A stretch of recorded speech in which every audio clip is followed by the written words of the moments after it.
बंदी छोड़ सतगुरु रामपाल जी परमेश्वर जी की जय हो।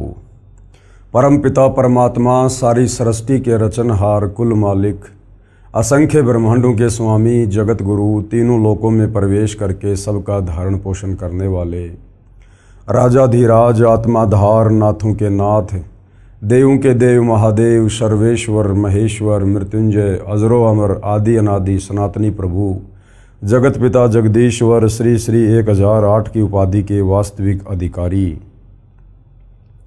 अकाल मूरत शब्द स्वरूपी राम वासुदेव सर्वगतम ब्रह्म परम पूज्य प्रथम पूज्य परम संत परम पुरुष परम धनी परम दयालु सत्य कबीर हक्का कबीर अल्लाहु कबीर अल्लाहु अकबर बाखबर अल्लाह ताला जगत के तारणहार जगत के मुक्तिदाता जगत के जगन्नाथ हारे के सहारे हिंदुओं के राम मुसलमानों के अल्लाह सिखों के वाहिगुरु ईसाइयों के मसीह दया के सागर दयानिधि करुणा के सागर करुणानिधि स्वयंभू परिभू संकट मोचन कष्ट हरण मंगल करण दुख भंजन अविगत कबीर निर्विकार निर्विषम परमात्मा अलय अलेख सतगुरु आदि अनादि सतगुरु असली मर्यादा पुरुषोत्तम असली राम असली कृष्ण असली घनश्याम असली मुरारी राजाओं के राजा महाराजाओं के महाराजा शहंशाहों के शहंशाह सम्राटों के सम्राट भगवानों के भगवान अल्लाहों के अल्लाह प्रभुओं के प्रभु मसीहाओं के मसीह सच्चे वाहिगुरु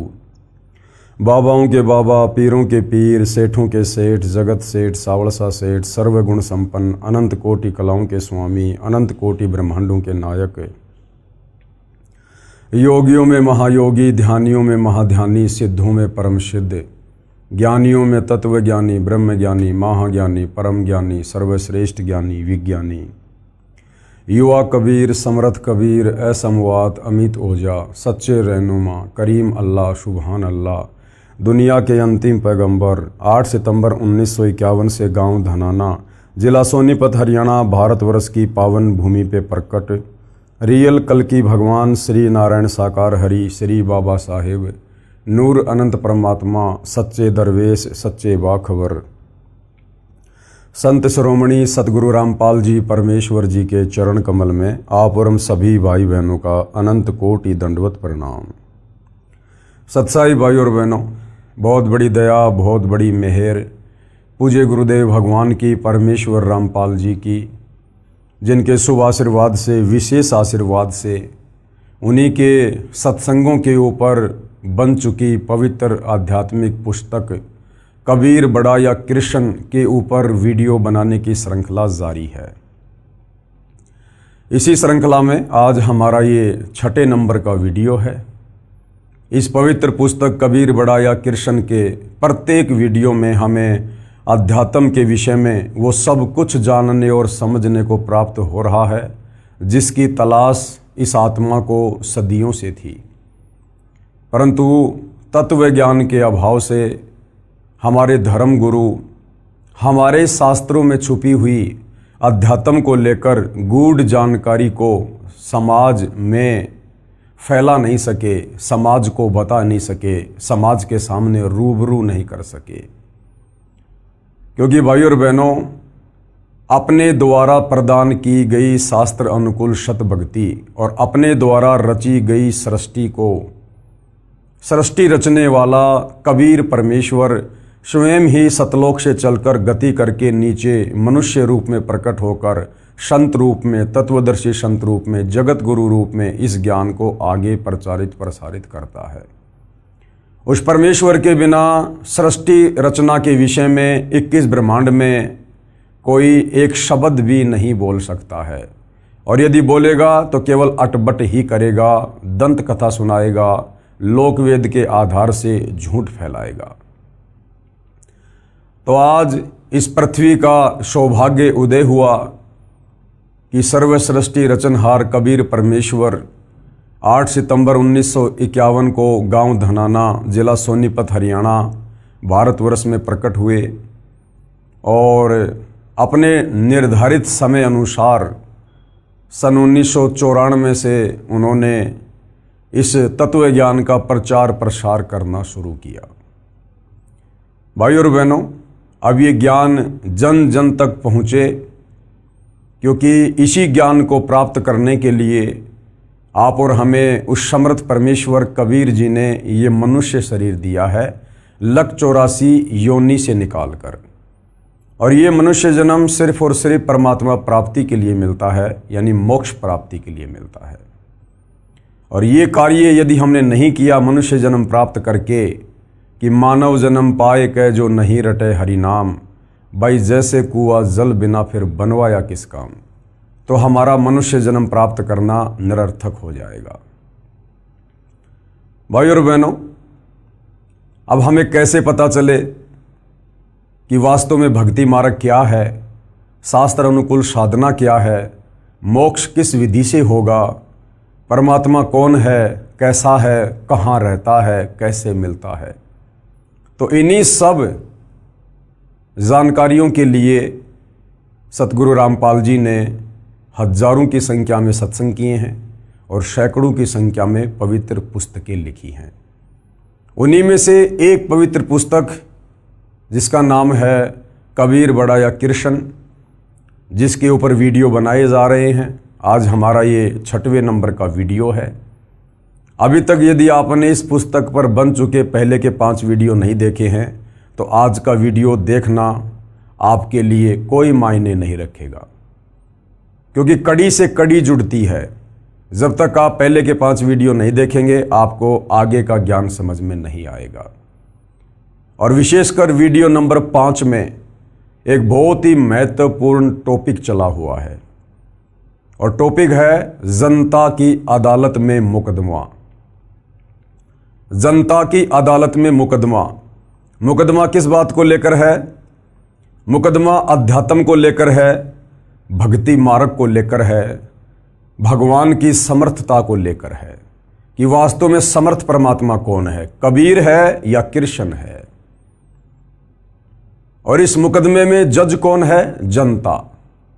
जनता जनार्दन, क्योंकि वर्तमान की जनता शिक्षित है, पढ़ी लिखी है, सही और गलत का निर्णय अपने बुद्धि विवेक से कर सकती है।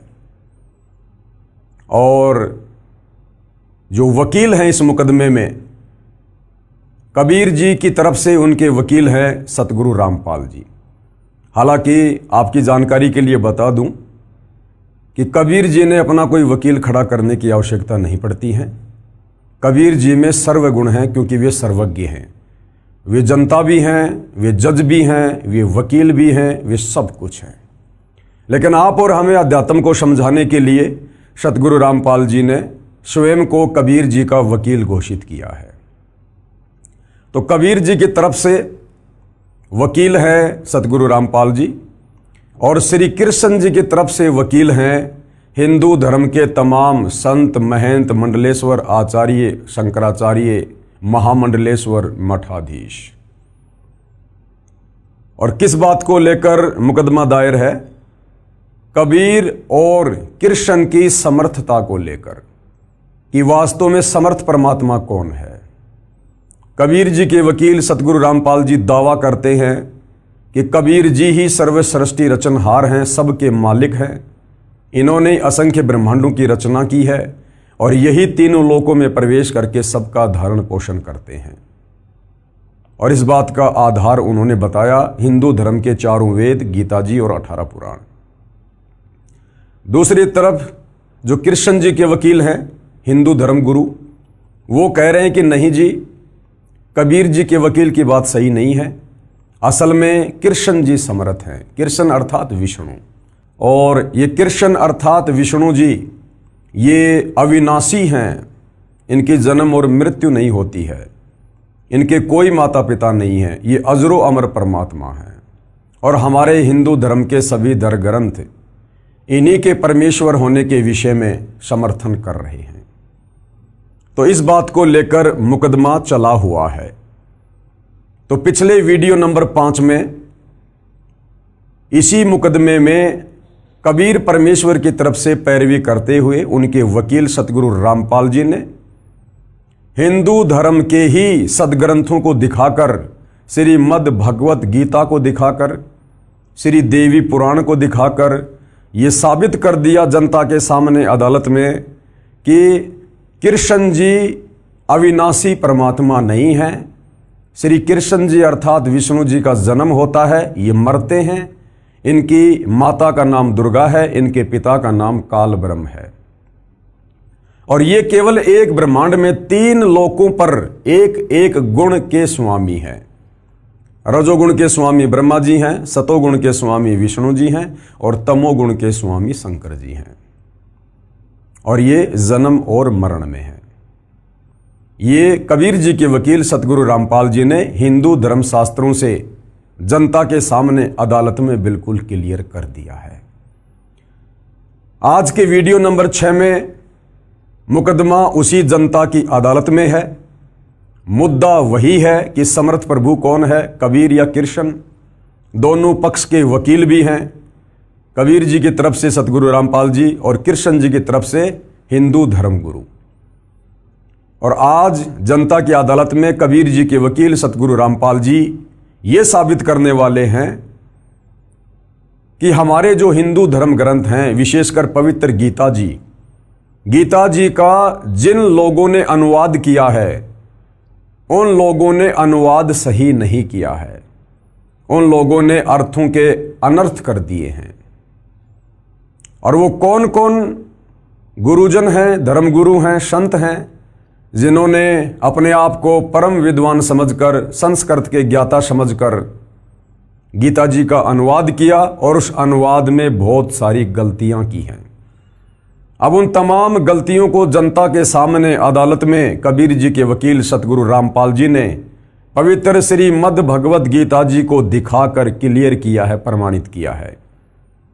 तो अब हम चलते हैं पवित्र पुस्तक कबीर बढ़ाया कृष्ण के ऊपर। गीता अनुवादकों की अज्ञानता का प्रमाण।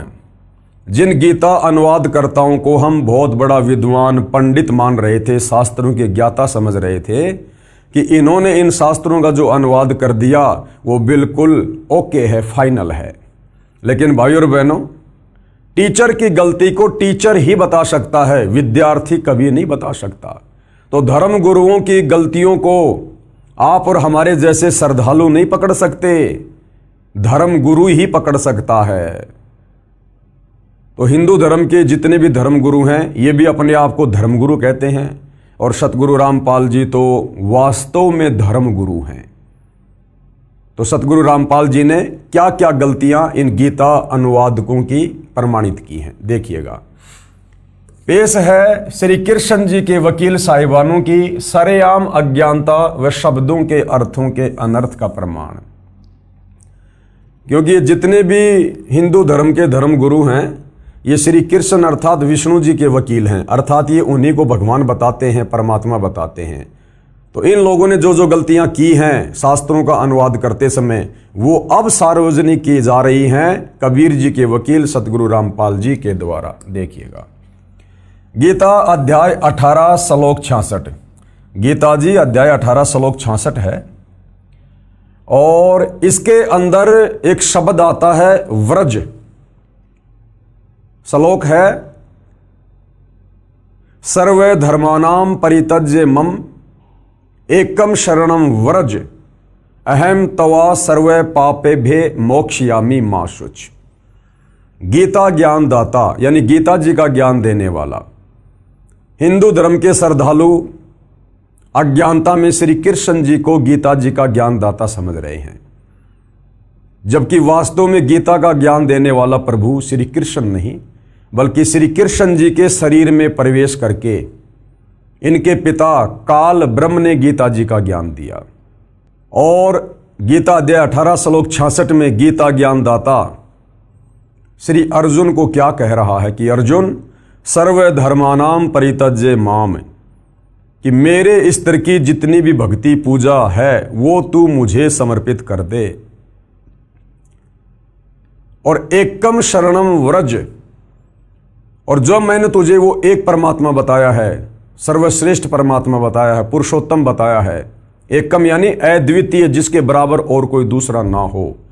एकम शरणम व्रज, उस एक अद्वितीय परमात्मा की शरण में चला जा अगर तुझे मोक्ष चाहिए तो।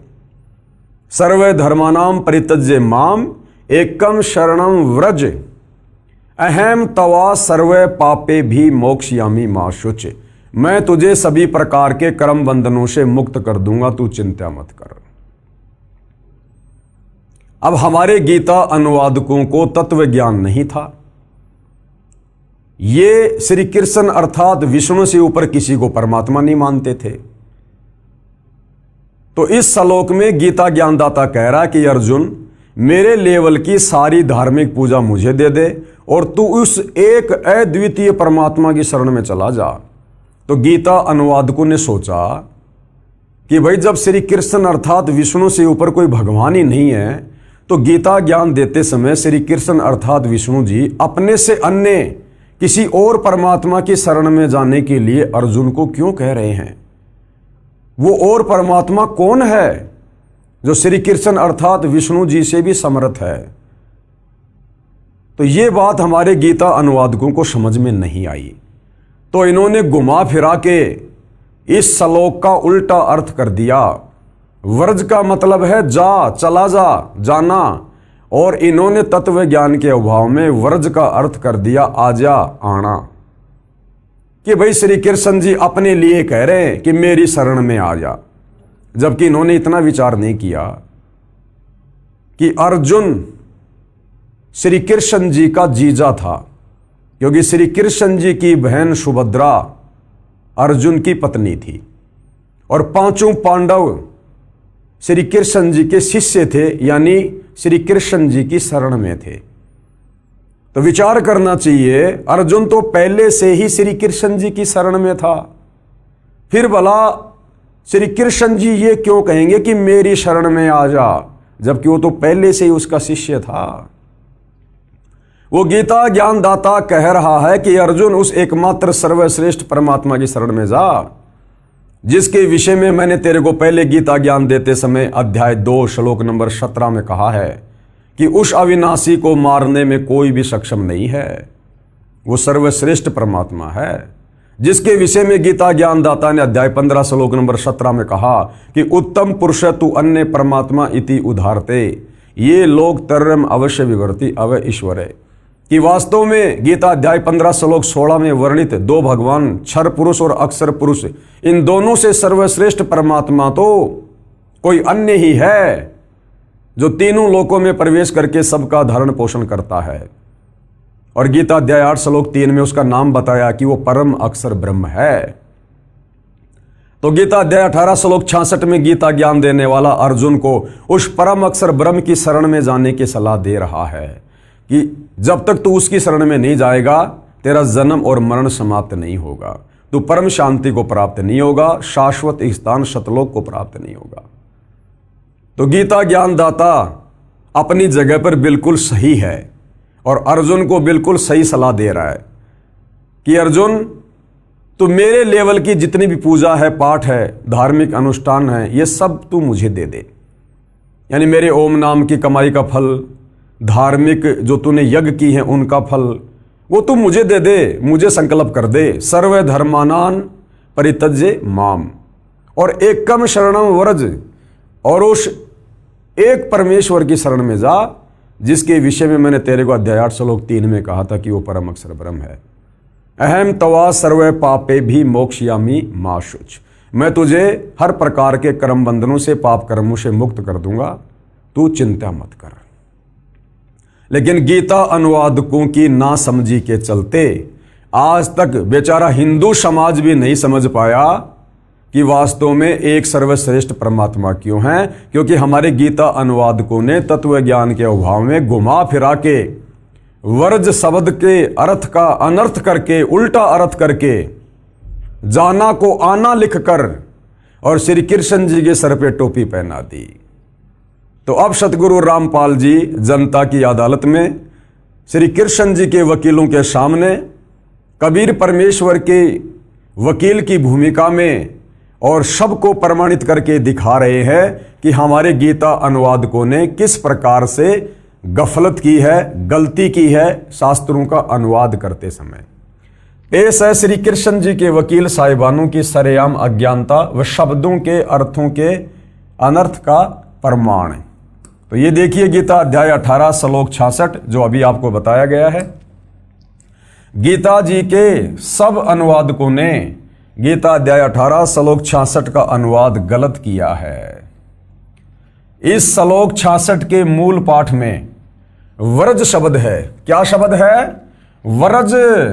सर्व धर्मान परित्यज्य माम एकम शरणम व्रज, जिसका अर्थ आना किया है, जबकि व्रज का अर्थ होता है जाना, जो कि गलत है।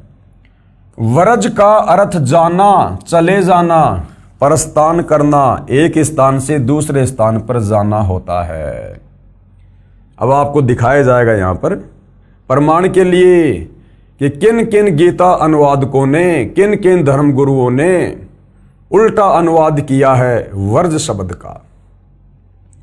प्रमाण के लिए पेश है फोटोकॉपी संस्कृत हिंदी कोश, जिसके संग्रहकर्ता हैं वामन शिवराम आपटे।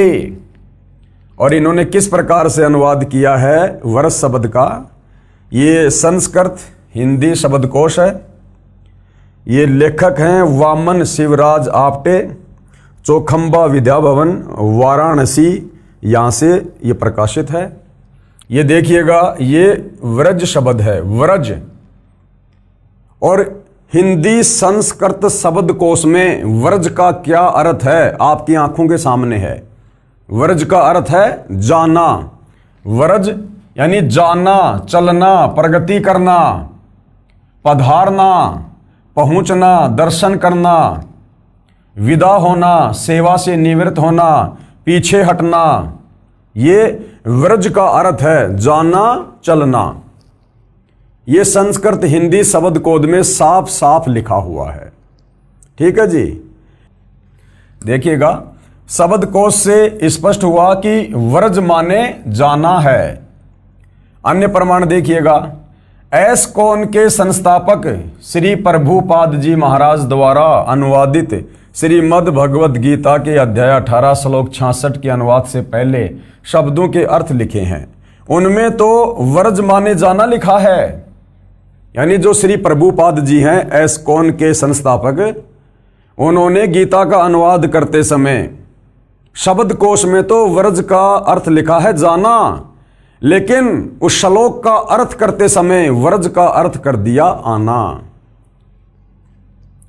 परंतु जहां श्लोक 66 का अनुवाद किया है उसमें आना किया है। ये देखिएगा,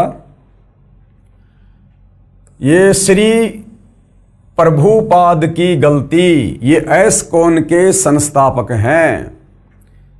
प्रमाण के लिए पेश है फोटोकॉपी गीता अध्याय 18 श्लोक 66 की, जिसके अनुवादक हैं श्री प्रभुपाद जी तथा भक्ति वेदांत बुक ट्रस्ट द्वारा प्रकाशित। ये देखिएगा, ये इनके द्वारा अनुवाद की गई गीता है। गीतोपनिषद श्रीमद् भगवद गीता यथारूप, ये देखिएगा आप जियों के सामने है। और इसके शब्दकोश में क्या अर्थ किया है, ये वो श्लोक है भाइयों और बहनों। अध्याय गीता अध्याय 18 श्लोक नंबर 66, सर्वधर्मानाम परित्यज्य माम एकम शरणम व्रज। ये व्रज शब्द है। अहम तवा सर्व पापेभ्यो मोक्षयामि मा शुच। अब देखिएगा क्या क्या लिखा है इन्होंने। सर्व धर्मान यानी समस्त प्रकार के धर्म, परित्यज्य यानी त्याग कर, माम यानी मेरी, एकम यानी एकमात्र, शरणम यानी शरण में, व्रज मानी जाओ। यहां तो इन्होंने बिल्कुल सही अनुवाद कर रखा है। शब्द के अनुवाद में तो बिल्कुल सही लिखा है, व्रज मतलब जाओ, जाना। लेकिन नीचे इन्होंने जो भावार्थ किया है उसमें अर्थ कर दिया आना। देखिएगा, समस्त प्रकार के धर्मों का परित्याग करो और मेरी शरण में आओ। बताओ, यहां तो व्रज का अर्थ कर दिया जाओ और यहां कर दिया आओ, यानी अर्थ का अनर्थ कर दिया। मैं समस्त पापों से तुम्हारा उद्धार कर दूंगा, डरो मत।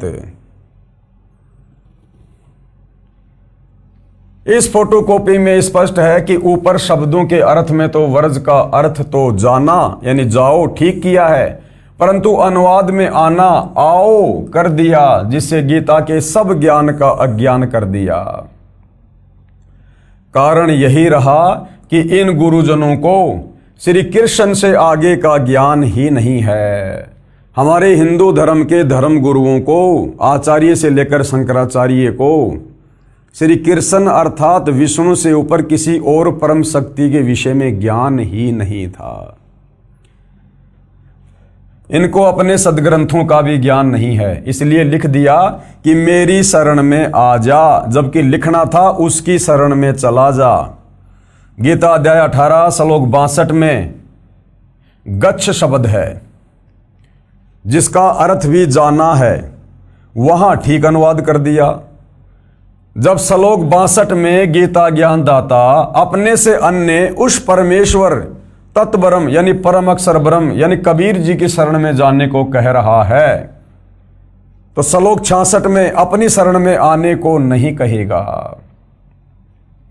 क्योंकि गीता अध्याय 2 श्लोक 7 में अर्जुन ने कहा कि मैं आपकी शरण हूं, यानी अर्जुन शरण में तो पहले ही था, फिर यह कहना कि मेरी शरण में आ, यह न्याय संगत भी नहीं है।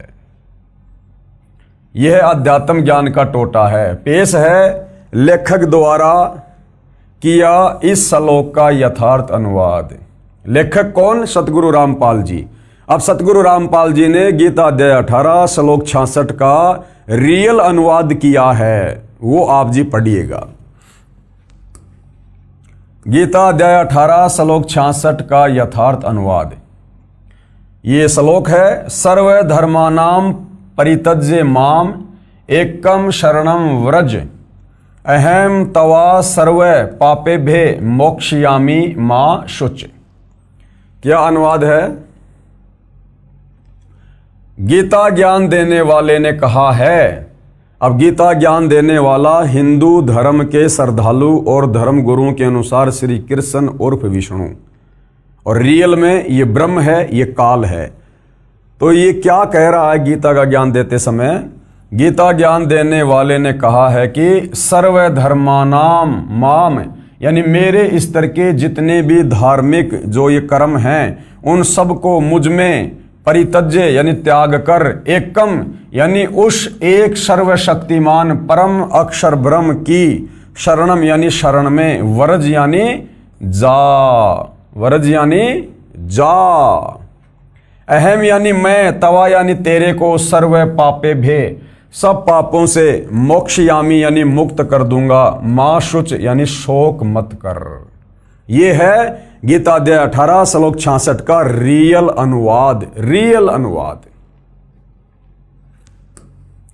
इस श्लोक में एकम एक शब्द है, इसका अर्थ है एक यानी अद्वितीय परमेश्वर।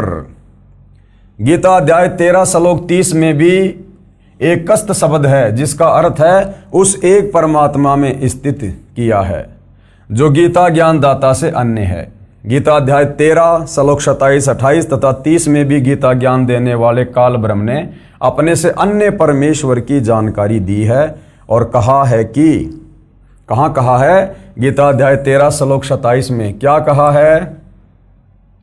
जो साधक नष्ट होते हुए सब प्राणियों में परमेश्वर यानी परम अक्षर ब्रह्म को अविनाशी तथा समभाव से देखता है, वह परमेश्वर को सही रूप में देखता है, यानी वह उस परमेश्वर को ठीक से समझा है। गीता अध्याय 13 श्लोक 28 में कहा है कि क्योंकि जो साधक यानी जो भगत सब स्थान पर समान भाव से स्थित परमेश्वर को समान देखता हुआ अपने द्वारा अपने को नष्ट नहीं करता, यानी सत्य भाव से उस गीता ज्ञानदाता काल ब्रह्म से अन्य परम अक्षर ब्रह्म को जानकर उसी की भक्ति करके गीता ज्ञान देने वाले काल ब्रह्म से मिलने वाली गति यानी मोक्ष जो गीता अध्याय 8 श्लोक 13 में बताई है, उससे अन्य परम गति को प्राप्त होता है। यही प्रसंग गीता अध्याय 13 श्लोक 30 में चला है। और क्या कहा है? यदा यानी जिस समय साधक प्राणियों के पृथक पृथक भाव को उस अद्वितीय एक परमात्मा से ही सब प्राणियों का विस्तार यानी उत्पत्ति होना देखता है यानी जानता है, उस समय उस परमेश्वर को पूजकर उसी को प्राप्त हो जाता है। इससे सिद्ध हो जाता है कि गीता अध्याय 18 श्लोक 66 में एकम शरणम व्रज का अर्थ भी उस परम अक्षर ब्रह्म की शरण में जाओ ही सही है। प्रमाण के लिए पढ़िए गीता अध्याय 13 श्लोक 27, 28 तथा 30 की फोटोकॉपी इसी पुस्तक के पेज नंबर 278 से 280 पर जो हम आगे पढ़ेंगे। अब यहां पर आपको दिखाया जा रहा है कि और जो हिंदू धर्म के धर्म गुरु हैं उन्होंने भी गीता अध्याय 18 श्लोक 66 का अनुवाद करते समय वही गलती की है। वर्ज का अर्थ मूल अनुवाद में जाना ना करके आना लिखा हुआ है। कौन है? पेश है गीता अध्याय 18 श्लोक 66 की अन्य अनुवादकों की फोटोकॉपियां। ये है श्री राम सुखदास जी। श्री राम सुखदास जी, उन्होंने क्या गलती की है? सेम गलती।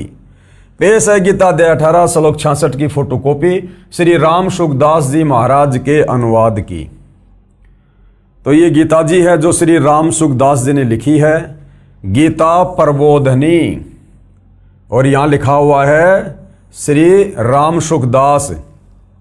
प्रकाशक एवं मुद्रक है गीता प्रेस गोरखपुर, गोविंद भवन कार्यालय कोलकाता का संस्थान। और क्या लिखा है? ये श्लोक है गीता अध्याय 18 श्लोक 66 कि सर्व धर्मानाम परित्यज्य माम एकम शरणम व्रज। ये व्रज शब्द है, आप जी की आंखों के सामने ध्यान रखना, व्रज। अहम तवा सर्व पापेभ्यो मोक्षयामी माशुच। और क्या अनुवाद किया इन्होंने?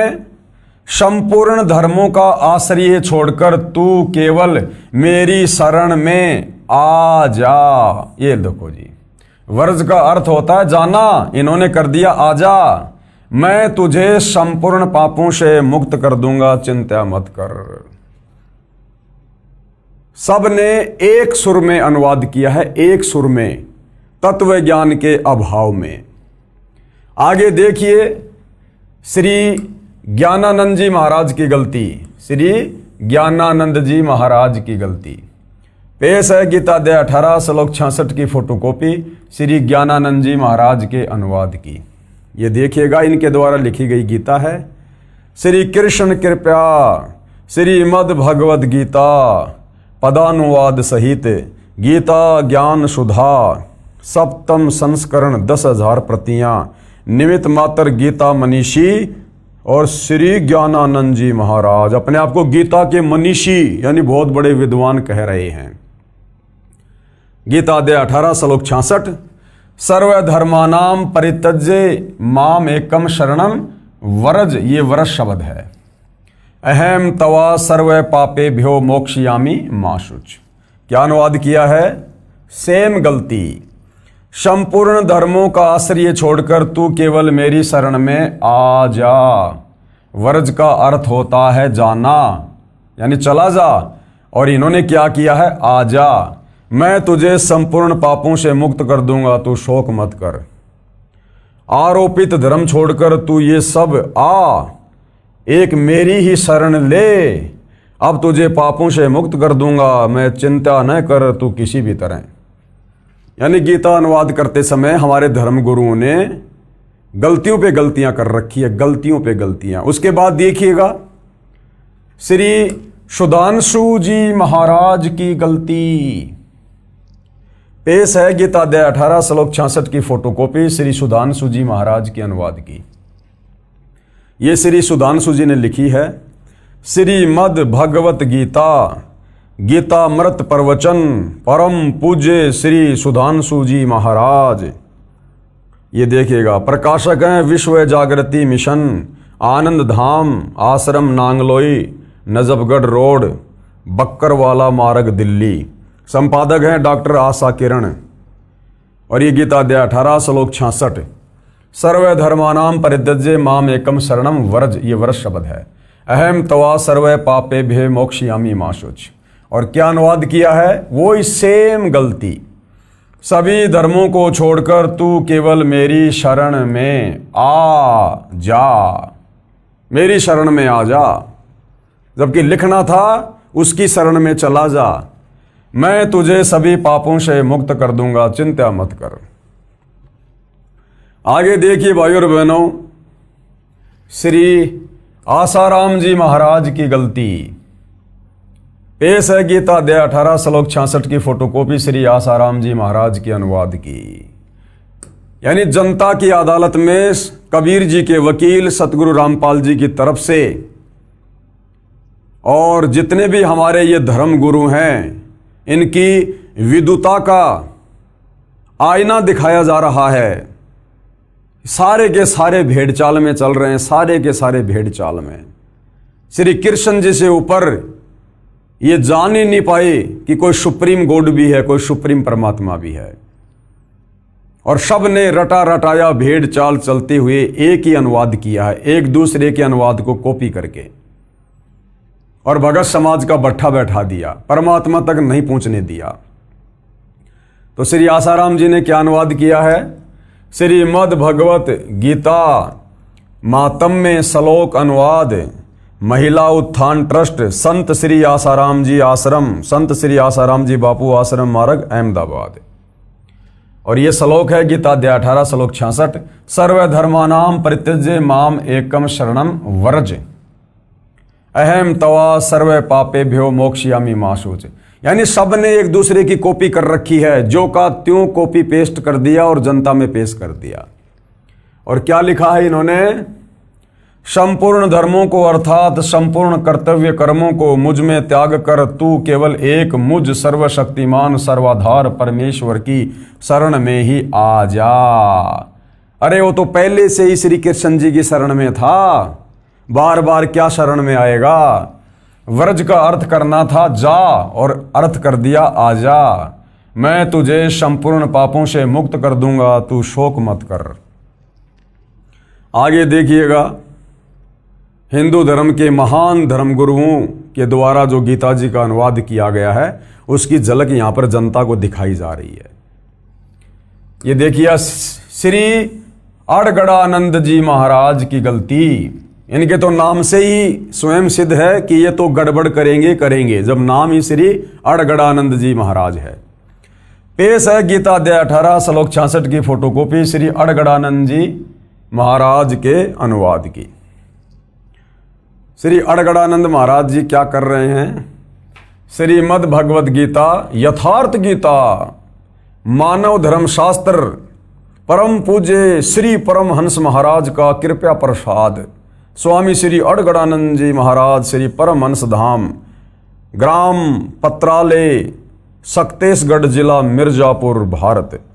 और कहाँ से प्रकाशक है? श्री परमहंस स्वामी अड़गड़ानंद जी आश्रम ट्रस्ट, न्यू अपोलो स्टेट, गाला नंबर 5, और ये मोगरा लेन, रेलवे सबवे, अंधेरी, पूर्व, बंबई।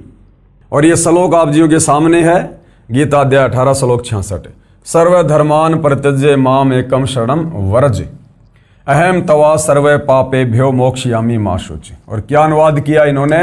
वही अनुवाद, संपूर्ण धर्मों को त्याग कर, अर्थात मैं ब्राह्मण श्रेणी का करता हूं या शूद्र श्रेणी का क्षत्रिय हूं अर्थात वैश्य, इसके विचार को त्याग कर केवल एक मेरी अनन्य शरण को प्राप्त हो, यानी मेरी शरण में आ जा, मेरी शरण को प्राप्त कर ले, मैं तुझे संपूर्ण पापों से मुक्त कर दूंगा, तू शोक मत कर। इसने और ही अड़ंगा अड़ा दिया बीच में अड़गड़ानंद जी ने, मैं ब्राह्मण हूं अर्थात शूद्र हूं अर्थात क्षत्रिय हूं अर्थात वैश्य हूं, फालतू की बातें। आगे देखिए, हंसादेश पंथ वालों की गलती। हंसादेश में 2 भाई हैं, श्री सतपाल जी महाराज और श्री प्रेम रावत उर्फ बाल योगेश्वर जी। इन्होंने भी वही गलती की, वही भेड़ चाल। ये देखिएगा, हंसादेश पंथ वालों की गलती। पेश है हंसादेश वाले पंथ श्री सतपाल जी महाराज व श्री प्रेम रावत जी महाराज के आश्रम से अनुवादित गीता अध्याय 18 श्लोक 66 की फोटोकॉपी। श्रीमद् भगवद गीता भाव प्रबोधनी भाषा टीका सहित। अनुवादक हैं ब्रह्मलीन महात्मा सत्यानंद और सर्वज्ञानंद आदि। संपादक हंसादेश, प्रकाशक मानव उत्थान सेवा समिति, पंजाब विभाग, नई दिल्ली। ये गीता अध्याय 18 श्लोक 66, सर्वधर्मान परित्यज्य माम एकम शरणम व्रज, अहम तवा सर्व पापे भ्यो मोक्षयामी मा शुच। और क्या अनुवाद किया है इन महापुरुषों ने? सर्व धर्मों के कर्मों को छोड़कर तू केवल मेरी ही शरण में आ जा, मेरी शरण में आ, मेरी शरणागत रूप धर्म में लग, मैं तुझे संपूर्ण पापों से मुक्त कर दूंगा। लिखना था जा, चला जा उस परमेश्वर की शरण में अगर मुक्त होना है तो, और लिख दिया इन्होंने अनुवादकों ने कि तू आ जा मेरी शरण में, आ जा, जन्म मरण में पड़ा रहे यहीं पे। विशेष उपरोक्त प्रमाणों से स्पष्ट है कि मेरे यानी लेखक के यानी सतगुरु रामपाल जी के अतिरिक्त किसी को भी गीता का ज्ञान नहीं है, 101% नहीं है। सबने शब्द के अर्थों का अनर्थ करके ज्ञान का अज्ञान बनाकर जनता को भ्रमित कर रखा है। उपरोक्त श्लोकों से प्रमाणित हुआ कि गीता ज्ञान देने वाले से अन्य परमेश्वर है, जो सृष्टि की उत्पत्ति करता व धारण पोषण करता परम शांति प्रदान करने वाला परमेश्वर है। उसी की शरण में जाने के लिए कहा है कि एकम शरणम व्रज, कि अर्जुन उस परम अक्षर ब्रह्म की शरण में जा, जिसके विषय में मैंने तेरे को गीता अध्याय 8 श्लोक 3 में कहा है कि वो परम अक्षर ब्रह्म है। अब देखिएगा भाइयों और बहनों, गीता ज्ञान देने वाले से अन्य समर्थ परमेश्वर है, यानी गीता ज्ञान दाता। जब तक आपको तत्व ज्ञान नहीं है तब तक आप श्री कृष्ण जी कह रहे हो, और जब तत्व ज्ञान हो जाएगा तो पता चलेगा कि गीता ज्ञान दाता काल ब्रह्म है। तो गीता ज्ञान देने वाले से अन्य समर्थ परमात्मा है। अब इसका प्रमाण देखिएगा आप। गीता अध्याय 7 श्लोक 29 में गीता ज्ञान बोलने वाले ने, जिसे आप श्री कृष्ण और विष्णु मानते हो, उसने अपने से अन्य परमेश्वर के विषय में बताया है। कहा है कि जो मेरी शरण होकर यानी मेरी राय मानकर उस परमेश्वर के विषय में किसी तत्वदर्शी संत से तत्व ज्ञान समझ लेते हैं, जरा यानी वृद्ध अवस्था अर्थात बुढ़ापे तथा मरण यानी मृत्यु से छूटने के लिए प्रयत्न करते हैं, वे तत्ब्रह्म यानी उस परमेश्वर को, संपूर्ण अध्यात्म को तथा संपूर्ण कर्मों को जानते हैं। ये देखिएगा, पेश है गीता अध्याय 7 श्लोक 29 की फोटोकॉपी। गीता ज्ञान दाता आप लोगों के अनुसार श्री कृष्ण और विष्णु अर्जुन को अपने से अन्य परमात्मा के विषय में क्या कह रहा है। ये देखिए, जरा मरण मोक्षाय माम आश्रिते यतन्ति ये ते ब्रह्म तत्व विदु कृत्स्नम अध्यात्म करम च अखिलम। क्या अनुवाद किया है आप जियों के सामने है।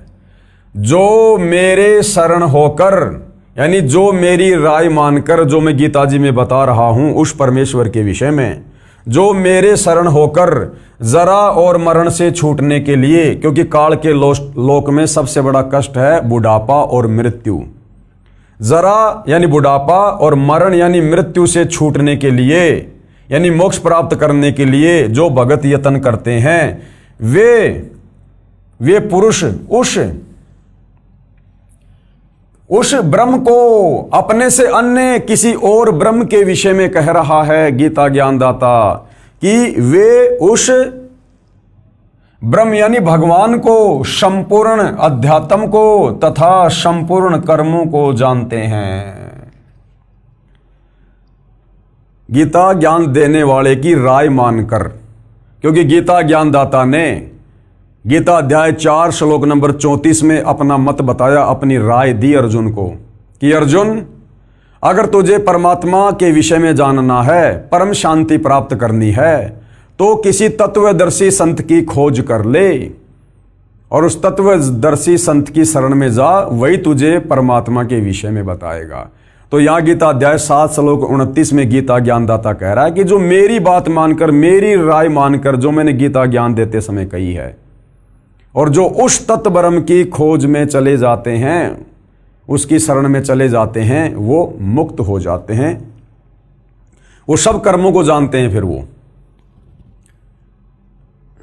गीता अध्याय 8 श्लोक 1 में अर्जुन ने गीता ज्ञान देने वाले से प्रश्न किया कि जो आपने गीता अध्याय 7 श्लोक 29 में अभी जो आपने पढ़ा, आपने उसमें जो ये तत्व ब्रह्म कहा है कि उस ब्रह्म को जिसको जानने वाले केवल वृद्ध अवस्था से यानी बुढ़ापे से तथा मरण से छूटने का प्रयत्न करते हैं, यानी केवल मोक्ष चाहते हैं, संसार की किसी सुख सुविधा की इच्छा नहीं करते।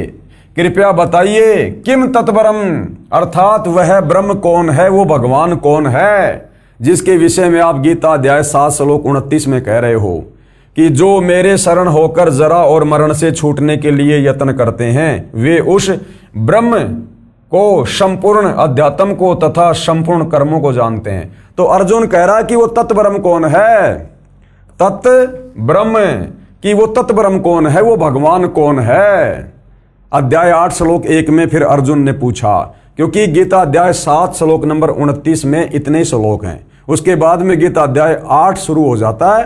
तो गीता अध्याय 8 श्लोक 1 में अर्जुन ने कहा कि आपने अध्याय 7 श्लोक 29 में जिस भगवान के विषय में बताया है, जिस तत्ब्रह्म के विषय में जानकारी दी है, वो तत्ब्रह्म कौन है, वो भगवान कौन है। तो गीता अध्याय 8 श्लोक 1 में गीता ज्ञानदाता क्या कह रहा है कि वो तत्ब्रह्म कौन है, मेरे से अन्य परमात्मा कौन है। प्रमाण के लिए पेश है गीता अध्याय 8 श्लोक 1 तथा 3 की फोटोकॉपी। गीता अध्याय 8 श्लोक 1 की फोटोकॉपी, ये श्लोक आप जियों के सामने है। किम तत्ब्रह्म, अर्जुन कह रहा है कि वो कौन भगवान है। किम अध्यात्म, किम करम पुरुषोत्तम, अधिभूतम च किम प्रोक्तम, अधिदैवम किम उच्यते। क्या कहा है, हे पुरुषोत्तम। अर्जुन गीता ज्ञान देने वाले को पुरुषोत्तम कह रहा है, क्योंकि बेचारे अर्जुन को भी तत्व ज्ञान नहीं, वो भी श्री कृष्ण जी से ऊपर, विष्णु से ऊपर किसी को भगवान नहीं मानता।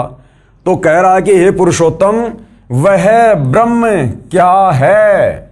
अगर गीता ज्ञान देने वाला ही पुरुषोत्तम होता, पुरुषोत्तम का मतलब होता है सर्वश्रेष्ठ परमात्मा, तो भला फिर अपने से अन्य किसी और भगवान की जानकारी क्यों दे रहा है, अपने से अन्य किसी और परमात्मा की शरण में जाने की सलाह अर्जुन को क्यों दे रहा है, अगर ये खुद ही गीता ज्ञान देने वाला पुरुषोत्तम होता तो ये तो अर्जुन कह रहा है। अब अर्जुन जो मर्जी कह सकता है। तो अर्जुन कह रहा कि हे पुरुषोत्तम, यानी हे गीता का ज्ञान देने वाले भगवान, वह ब्रह्म यानी भगवान क्या है, अध्यात्म क्या है, कर्म क्या है, अधिभूत नाम से क्या कहा गया है, और अधिदैव किसको कहते हैं। तो कह रहा कि वो ब्रह्म कौन है, वो भगवान कौन है, जिसके विषय में आप कह रहे हो। तो इसका जवाब गीता ज्ञानदाता ने गीता अध्याय 8 श्लोक नंबर 3 में दिया है। और क्या कहा है, वो कौन है, अक्षरम ब्रह्म परमम, परम अक्षर ब्रह्म है वो। स्वभाव अध्यात्म उच्चते, भूत भावोद्कर विसर्ग कर्म सज्ञिते।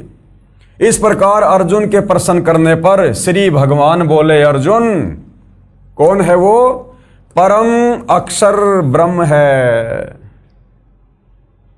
जिसकी शरण में जाने के लिए मैं तुझे सलाह दे रहा हूं अर्जुन। वो कौन है, वो परम अक्षर ब्रह्म है, वो कबीर देव है, सारी सृष्टि का मालिक है। परम अक्षर ब्रह्म है, अपना स्वरूप अर्थात जीवात्मा अर्थात नाम से कहा जाता है, तथा भूतों के भाव को उत्पन्न करने वाला जो त्याग है वह कर्म नाम से कहा गया है। तो गीता ज्ञानदाता अपने से अन्य उस परम अक्षर ब्रह्म की शरण में जाने को कह रहा है। इसलिए गीता अध्याय 18 श्लोक 66 में जो वर्ज का जो अर्थ बनता है वो होता है जाना। जब इतने सारे श्लोकों में अपने से अन्य किसी और भगवान की शरण में जाने को कह रहा है, तो अध्याय 18 श्लोक 66 में अपनी शरण में आने को क्यों कहेगा। ये तो कॉमन सेंस की बात है। लेकिन हमारे नादान धर्म गुरु तत्व ज्ञान के अभाव में श्री कृष्ण अर्थात विष्णु से ऊपर किसी और को परमात्मा नहीं मानते थे। अन्य प्रमाण गीता ज्ञान दाता से अन्य परमेश्वर का, इसी गीता अध्याय 8 के श्लोक 5 तथा 7 में तो गीता ज्ञान दाता ने अपनी पूजा करने को कहा है। ध्यान देना, गीता अध्याय 8 श्लोक 5 और 7 में तो गीता ज्ञान देने वाले श्री कृष्ण और विष्णु ने यानी ब्रह्म ने अपनी भक्ति पूजा साधना करने के लिए कहा है। गीता अध्याय 8 के श्लोक 5 तथा 7 में गीता ज्ञानदाता ने अपनी पूजा करने को कहा है कि हे अर्जुन, यदि तू मेरी भक्ति करेगा तो निसंदेह मेरे को ही प्राप्त होगा। बिल्कुल सही बात है। इसलिए युद्ध भी कर और मेरा सुमरण भी कर, मुझे ही प्राप्त होगा। फिर इसी गीता अध्याय 8 के श्लोक नंबर 8, 9 तथा 10 में अपने से अन्य उस तत्व ब्रह्म की शरण में जाने के लिए कह रहा है।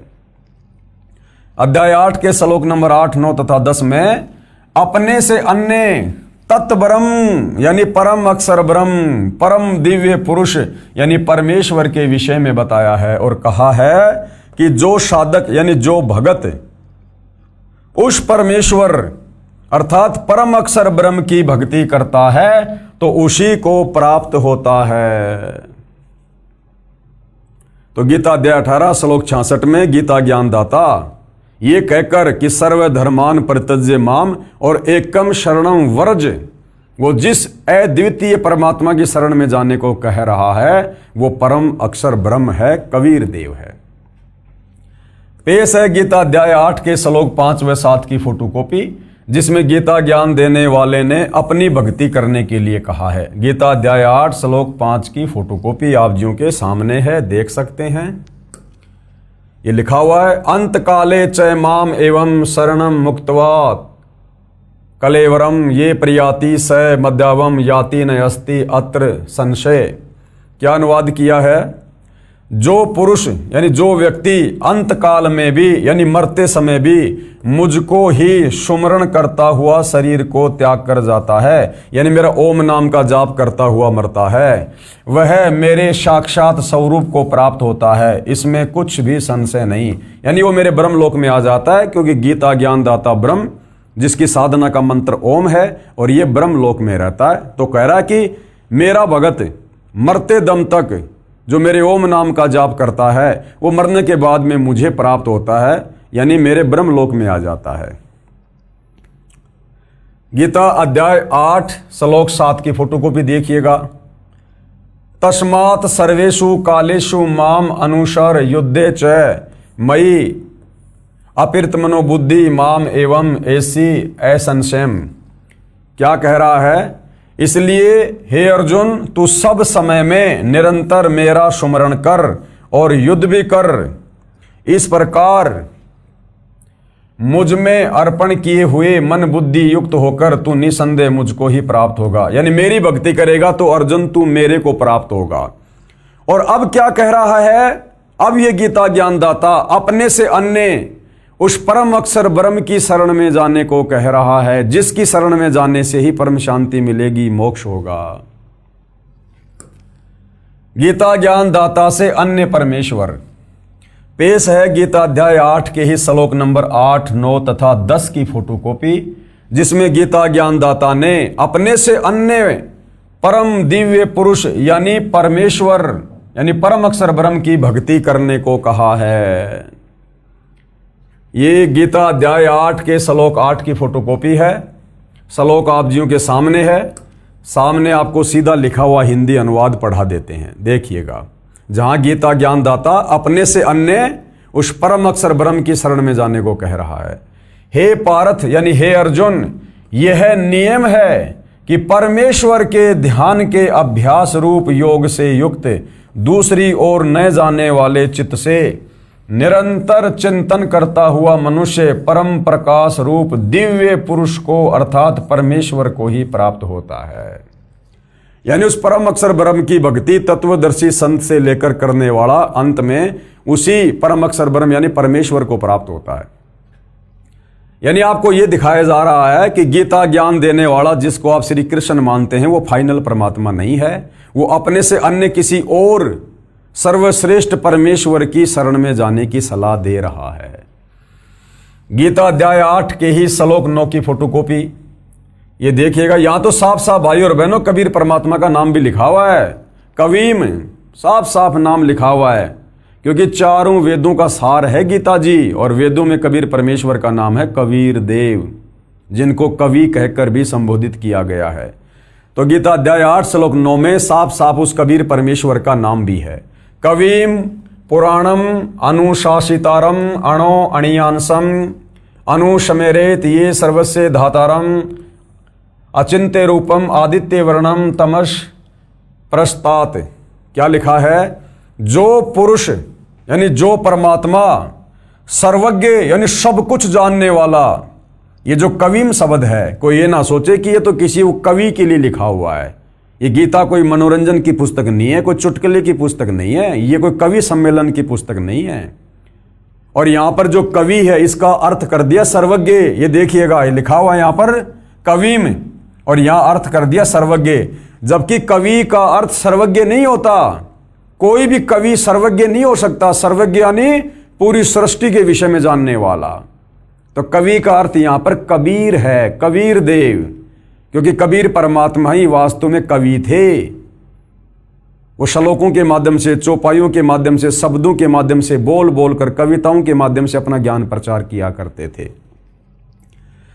जो पुरुष यानी परमात्मा सर्वज्ञ, यहां होना चाहिए था, जो पुरुष यानी परमात्मा कबीर देव अनादि सबके नियंता, सूक्ष्म से भी अति सूक्ष्म, सबके धारण पोषण करने वाले, अचिंत्य रूपम, सूर्य के समान सदृश्य यानी साकार दिखाई देने वाला, नित्य चेतन प्रकाश रूप यानी उनके एक रोमकूप में करोड़ चंद्रमा करोड़ सूरज मिला दो इससे भी ज्यादा रोशनी है, और अविद्या यानी अज्ञान से अति परे, शुद्ध यानी निर्विकार, सच्चिदानंद घन ब्रह्म यानी परमात्मा परमेश्वर का सुमरण करता है।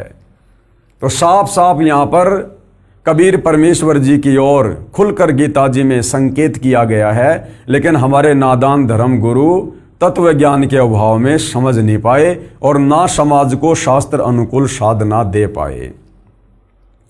उसके बाद देखिए गीता अध्याय 8 के श्लोक नंबर 10 की फोटोकॉपी। ये श्लोक आप जियों के सामने है। प्रियाण काले मनसा अचलेन भक्त्या युक्त योग बलेन च एवं भ्रुवो मध्य प्राणम आवेश्य सम्यक सतम परम पुरुष उपेति दिव्यम। क्या अनुवाद किया है?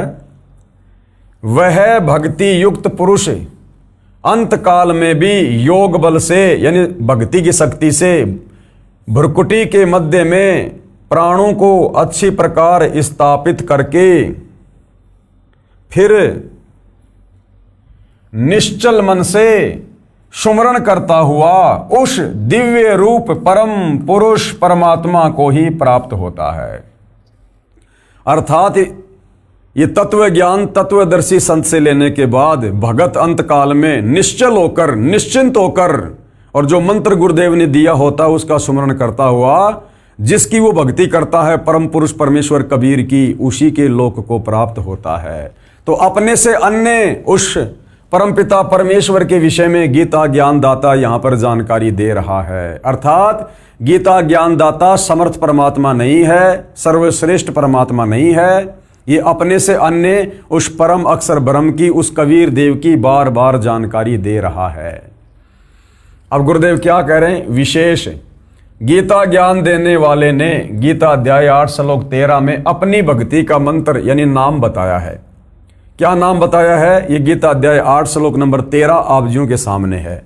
ओम इति एक अक्षरम ब्रह्म व्यवहारण माम अनुस्मरण, यानी मुझ ब्रह्म की सुमरण करके भक्ति करने का केवल एक ओम मंत्र है। ओम ये प्रयाति तजन देहम, जो इसका जाप करता करता शरीर छोड़ता है, स याति परमाम गतिम, वो मेरी यानी ब्रह्म की परम गति को प्राप्त होता है।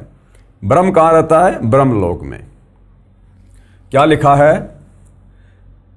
अर्थात माम यानी मुझ ब्रह्म का सुमरण करने का यह एक अक्षर ओम है। क्या है? ओम। जो साधक यानी भगत शरीर त्याग कर जाता है यानी अंतिम श्वास तक इसका सुमरण करता है तो वह भगत ओम नाम के जाप से मिलने वाली परमाम गतिम यानी परम गति यानी ब्रह्म लोक को प्राप्त होता है। ये ब्रह्म कहाँ रहता है? ब्रह्म लोक में। और जो ओम नाम का जाप करता है वो अंत में शरीर छोड़ने के बाद इस ब्रह्म के ब्रह्म लोक में यानी काल के ब्रह्म लोक में चला जाता है और ब्रह्म लोक से फिर वापस आता है नीचे गधा कुत्ता सुअर बनने के लिए, नरक में जाने के लिए, लक 84 में जाने के लिए, क्योंकि गीता ज्ञानदाता की भक्ति से मुक्ति नहीं है। ओम नाम के जाप से साधक ब्रह्म लोक में जाता है ये प्रमाण श्रीमद् देवी भागवत के 7वें स्कंद के 36वें अध्याय में है, जो कल के वीडियो में हमने देखा कि श्री देवी दुर्गा देवी पुराण में राजा हिमालय को ज्ञान देते समय बता रही है कि तू ओम नाम का जाप कर, और वो जो ब्रह्म है वो कहाँ रहता है? ब्रह्मलोक में। इस अध्याय की फोटोकॉपी इसी पुस्तक के पेज नंबर 45 पर लगी है, जो हम कल के वीडियो में देख चुके हैं। गीता अध्याय 8 के श्लोक 16 में कहा है, अब गीता ज्ञानदाता ये ब्रह्म गीता अध्याय 8 श्लोक 16 में क्या कह रहा है? मैं कहाँ रहता हूं कि ब्रह्मलोक में गए साधक का जन्म मरण का चक्कर सदा बना रहता है। ब्रह्मलोक में गए भगत भी पुनरावर्ती में है। पुनरावर्ती का मतलब है जहां जाने के बाद वापस लौट कर आना होता है। तो इस ब्रह्म की ओम नाम की भक्ति करने वाले भगत अंत में कहां जाएंगे? इसके ब्रह्मलोक में। और गीता अध्याय 8 श्लोक 16 में क्या कह रहा है कि ब्रह्मलोक पर्यंत सर्वलोक पुनरावर्ती में है, यानी ब्रह्मलोक में गया हुआ साधक भी वापस अपना कर्म भोग के नीचे आएगा, गधा कुत्ता बनेगा, जन्म मरण में रहेगा, नरक में जाएगा। ये देखिएगा श्लोक आप जियों के सामने है, क्योंकि मामला जनता की अदालत में है और दोनों पक्ष के वकील बिल्कुल कमर कस के खड़े हैं, और वही कोर्ट में तो बातें होती हैं सबूतों के आधार पर, प्रमाणों के आधार पर। तो सतगुरु रामपाल जी ने तो सबके दांत खट्टे कर दिए श्री कृष्ण जी के वकीलों के, गीता जी में प्रमाण पे प्रमाण दिखाकर। तो ये देखिए पेश है गीता अध्याय 8 श्लोक 16 की फोटोकॉपी। ये श्लोक आप जियों के सामने है, देख सकते हैं। आब्रहम भुवनाथ पुनरावर्ती अर्जुन माम उपेते तू कौनते पुनर्जन्म न विद्यते। देखिए क्या लिखा है, हे अर्जुन ब्रह्मलोक पर्यंत सब लोक पुनरावर्ती में है, यानी ब्रह्मलोक में गया हुआ साधक भी वापस जन्म और मरण में है। पुनरावर्ती का मतलब आवागमन। आगे इन्होंने गलत अनुवाद कर दिया तत्व ज्ञान के अभाव में, क्योंकि ये श्री कृष्ण जी से ऊपर किसी को परमात्मा नहीं मानते थे हमारे हिंदू धर्म गुरु, इसलिए फिर इन्होंने यहां पर गलत अनुवाद कर दिया। और क्या कह रहे हैं? परंतु हे कुंती पुत्र मुझको प्राप्त होकर पुनर्जन्म नहीं होता। अरे यहां तो साफ साफ कह रहा कि हे अर्जुन ब्रह्मलोक पर्यंत सब लोग पुनरावर्ती में है, यानी मेरे को प्राप्त करके, मेरे को प्राप्त करने का मतलब है मेरा ब्रह्मलोक है, और ब्रह्मलोक में गया हुआ व्यक्ति भी पुनरावर्ती यानी आवागमन में है, जन्म मरण में है। फिर नीचे ये बात क्यों कहेगा, परंतु हे कुंती पुत्र मुझको प्राप्त होकर पुनर्जन्म नहीं होता? यहां पर यह गलत अनुवाद कर दिया। अब इसका यथार्थ अनुवाद सतगुरु रामपाल जी ने किया है। तो यहां पर कोर्ट में सतगुरु रामपाल जी यानी कबीर जी के वकील जनता का ध्यान आकर्षित करते हुए क्या कह रहे हैं? कृपया अदालत नोट करे, इस श्लोक के अनुवाद में गलती है, इस श्लोक के अनुवाद में गलती है यहां से कि परंतु हे कुंती पुत्र मुझको प्राप्त होकर पुनर्जन्म नहीं होता। जबकि ये गीता ज्ञानदाता आपने पहले देखा, गीता अध्याय 2 श्लोक 12, गीता अध्याय 10 श्लोक 2, गीता अध्याय 4 श्लोक 5 और 9 में खुद कह रहा कि अर्जुन तेरे और मेरे जन्म और मरण होते हैं, तू नहीं जानता मैं जानता हूं। तो यहां ये कैसे कह सकता है कि मुझको प्राप्त होकर पुनर्जन्म नहीं होता, जबकि ये खुद बार बार जन्म लेता है? अरे जब ये खुद बार बार जन्म और मरण में है तो अपने भगत का जन्म मरण कैसे समाप्त कर देगा? तो सतगुरु रामपाल जी यानी कबीर जी के वकील ने यहां पर जनता का ध्यान आकर्षित किया है कोर्ट में, और क्या कह रहे हैं? कृपया अदालत नोट करे, इस श्लोक के अनुवाद में गलती है। लिखा है कि मुझ गीता ज्ञान देने वाले को प्राप्त होकर पुनर्जन्म नहीं होता, यानी दोबारा जन्म नहीं होता। गीता ज्ञान देने वाले ने गीता अध्याय 4 श्लोक 5 में, गीता अध्याय 2 श्लोक 12 तथा गीता अध्याय 10 श्लोक 2 में स्पष्ट किया है कि मेरे अनेकों जन्म हो चुके हैं और आगे भी होते रहेंगे। जब उसके स्वयं जन्म और मृत्यु होते हैं, फिर यहां कैसे कह सकता है कि मेरे को प्राप्त होकर, यानी मेरी भक्ति करने वाले के पुनर्जन्म नहीं होंगे, यानी पुनर्जन्म को प्राप्त नहीं होता। इसका यथार्थ अनुवाद इस प्रकार है। अब इस श्लोक का वास्तव में जो अर्थ है वो सतगुरु रामपाल जी ने किया है। हे अर्जुन, ब्रह्मलोक में गए साधक भी पुनरावृत्ति में हैं, यानी नीचे से लेकर ब्रह्मलोक तक सब लोकों के प्राणी पुनरावृत्ति में यानी आवागमन में, जन्म और मरण में है, अर्थात सदा जन्म मरण के चक्कर में रहते हैं। जो ये नहीं जानते कि ब्रह्मलोक पर्यंत सभी भगत पुनरावृत्ति में हैं, जन्म और मरण में हैं, जो ये नहीं जानते वे मेरी भक्ति करके मुझे प्राप्त होकर ब्रह्मलोक में जाकर भी जन्मते मरते रहते हैं, यानी उस साधक का पुनर्जन्म होता है। गीता ज्ञानदाता कहता है कि जो मेरे विषय में पूरी तरह से तत्व ज्ञान से नहीं जानते हैं कि मैं भी जन्मता और मरता हूं और मेरे ब्रह्मलोक में गया हुआ भगत भी पुनरावृत्ति में है, जन्म मरण में है, जो ये नहीं जानते हैं वो मेरी भक्ति करते हैं और वो मेरी भक्ति करके बार बार जन्म और मरण में रहते हैं। गीता ज्ञान देने वाले ने अपने से अन्य परम अक्षर ब्रह्म यानी परमेश्वर की भक्ति करने का मंत्र गीता अध्याय 17 श्लोक 23 में बताया है। यानी गीता ज्ञान देने वाले ने खुद की भक्ति का मंत्र तो अध्याय 8 श्लोक नंबर 13 में बता दिया, ओम, और अपने से अन्य वो जिस परम अक्षर ब्रह्म की बात कर रहा है बार बार, उसकी भक्ति का मंत्र बताया है अध्याय 17 श्लोक 23 में। अगर गीता ज्ञान दाता से अन्य कोई भगवान है ही नहीं तो फिर अध्याय 17 श्लोक 23 में उसका मंत्र क्यों लिख रहा है? फिर ये किसका मंत्र है भाई? तो भाई और बहनों कहते हैं, चोर चुरावे तूमड़ी गाडे पानी माँ, वो गाडे व ऊपर आवे सच्चाई छानी ना। तो सच्चाई तो भाई समय आने पर परमेश्वर के विधान अनुसार सामने आती है। तो गीता ज्ञान देने वाले ने अपने से अन्य परम अक्षर ब्रह्म यानी परमेश्वर की भक्ति करने का मंत्र गीता अध्याय 17 श्लोक 23 में बताया है, जो सांकेतिक है। क्या है? ओम तत् सत। तो ओम तो सीधा इस काल का, इस ब्रह्म का है। तत् और सत ये सांकेतिक है, कोड वर्ड में है, तत्वदर्शी संत बताएगा। कहा है कि सच्चिदानंद घन ब्रह्म यानी पूर्ण ब्रह्म परमेश्वर परम अक्षर ब्रह्म की भक्ति का ओम तत् सत यह 3 नाम का सुमरण बताया है, जिसकी सुमरण की विधि भी 3 प्रकार से है। ये तीनों नाम सांकेतिक हैं। ये ओम ये तो सीधा सीधा इस काल ब्रह्म का है, ये भी सांकेतिक है जो इस प्रकार से घुमा के लिखा हुआ है। इसका स्पष्ट नाम ओम इस प्रकार से है, गीता में तो ये लिखा है यानी सांकेतिक है, वास्तव में ये है ओम। इसी प्रकार ये जो तत् है तथा सत भी सांकेतिक है। इनके स्पष्ट नाम अन्य हैं जो केवल सतगुरु रामपाल जी के पास हैं और किसी के पास नहीं है संसार में, जो दास के पास यानी सतगुरु रामपाल जी के पास हैं।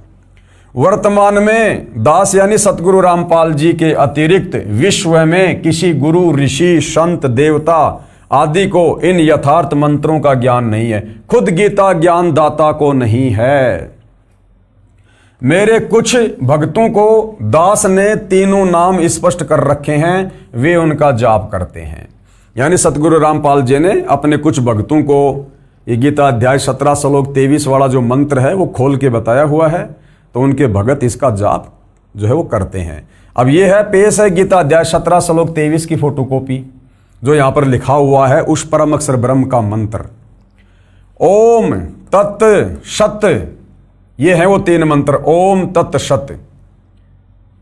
इति निर्देश ब्रह्मणे त्रिविध समर्थ ब्राह्मणा तेन वेदा च यज्ञा च विहिता पुरा। क्या अनुवाद किया है आपकी आंखों के सामने है।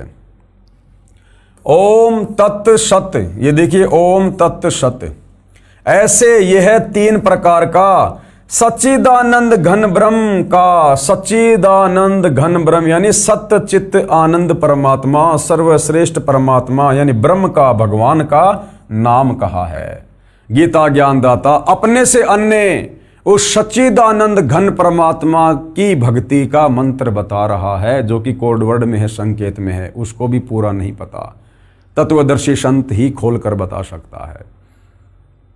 तो जनता की अदालत में सतगुरु रामपाल जी ने बार बार गीता जी को दिखाकर यह प्रमाणित कर दिया कि गीता ज्ञान दाता सुप्रीम गॉड नहीं है, श्री कृष्ण अर्थात विष्णु कंप्लीट गॉड नहीं है, क्योंकि गीता का ज्ञान देते समय श्री कृष्ण उर्फ विष्णु अर्थात ये ब्रह्म, ये बार बार अपने से अन्य किसी और परमात्मा के होने के विषय में बता रहा है और बाकायदा उसकी भक्ति का मंत्र भी बता रहा है संकेत में कि भैया मुझे केवल इतना ही पता है, बाकी खुलकर तो तत्वदर्शी संत ही बताएगा।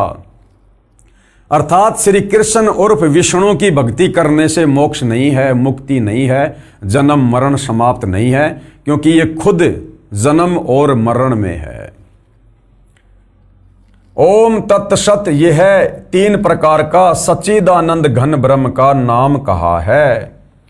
उसी से सृष्टि के आदि काल में, यानी सृष्टि की शुरुआत में, यानी इस काल की सृष्टि की शुरुआत में, यानी सतयुग की शुरुआत में जो ब्राह्मण यानी जो विद्वान लोग होते थे वो इन्हीं 3 मंत्रों का जाप किया करते थे। उसी से सृष्टि के आदि काल में ब्राह्मण और वेद तथा यज्ञादि रचे गए। गीता ज्ञान दाता ने यानी हिंदुओं के अनुसार श्री कृष्ण उर्फ विष्णु ने गीता अध्याय 4 श्लोक 34 में कहा है कि मैं उस तत्व ब्रह्म यानी परम अक्षर ब्रह्म यानी परमेश्वर के विषय में संपूर्ण ज्ञान नहीं जानता। अपने आधे अधूरे ज्ञान को गीता ज्ञान दाता ने क्लियर कर दिया कि अर्जुन, मैं उस परम अक्षर ब्रह्म के विषय में कंप्लीट जानकारी नहीं रखता, मेरी नॉलेज वहां तक नहीं है। भाई कौन बताएगा? तत्वदर्शी संत बताएगा, उससे जाकर पूछ।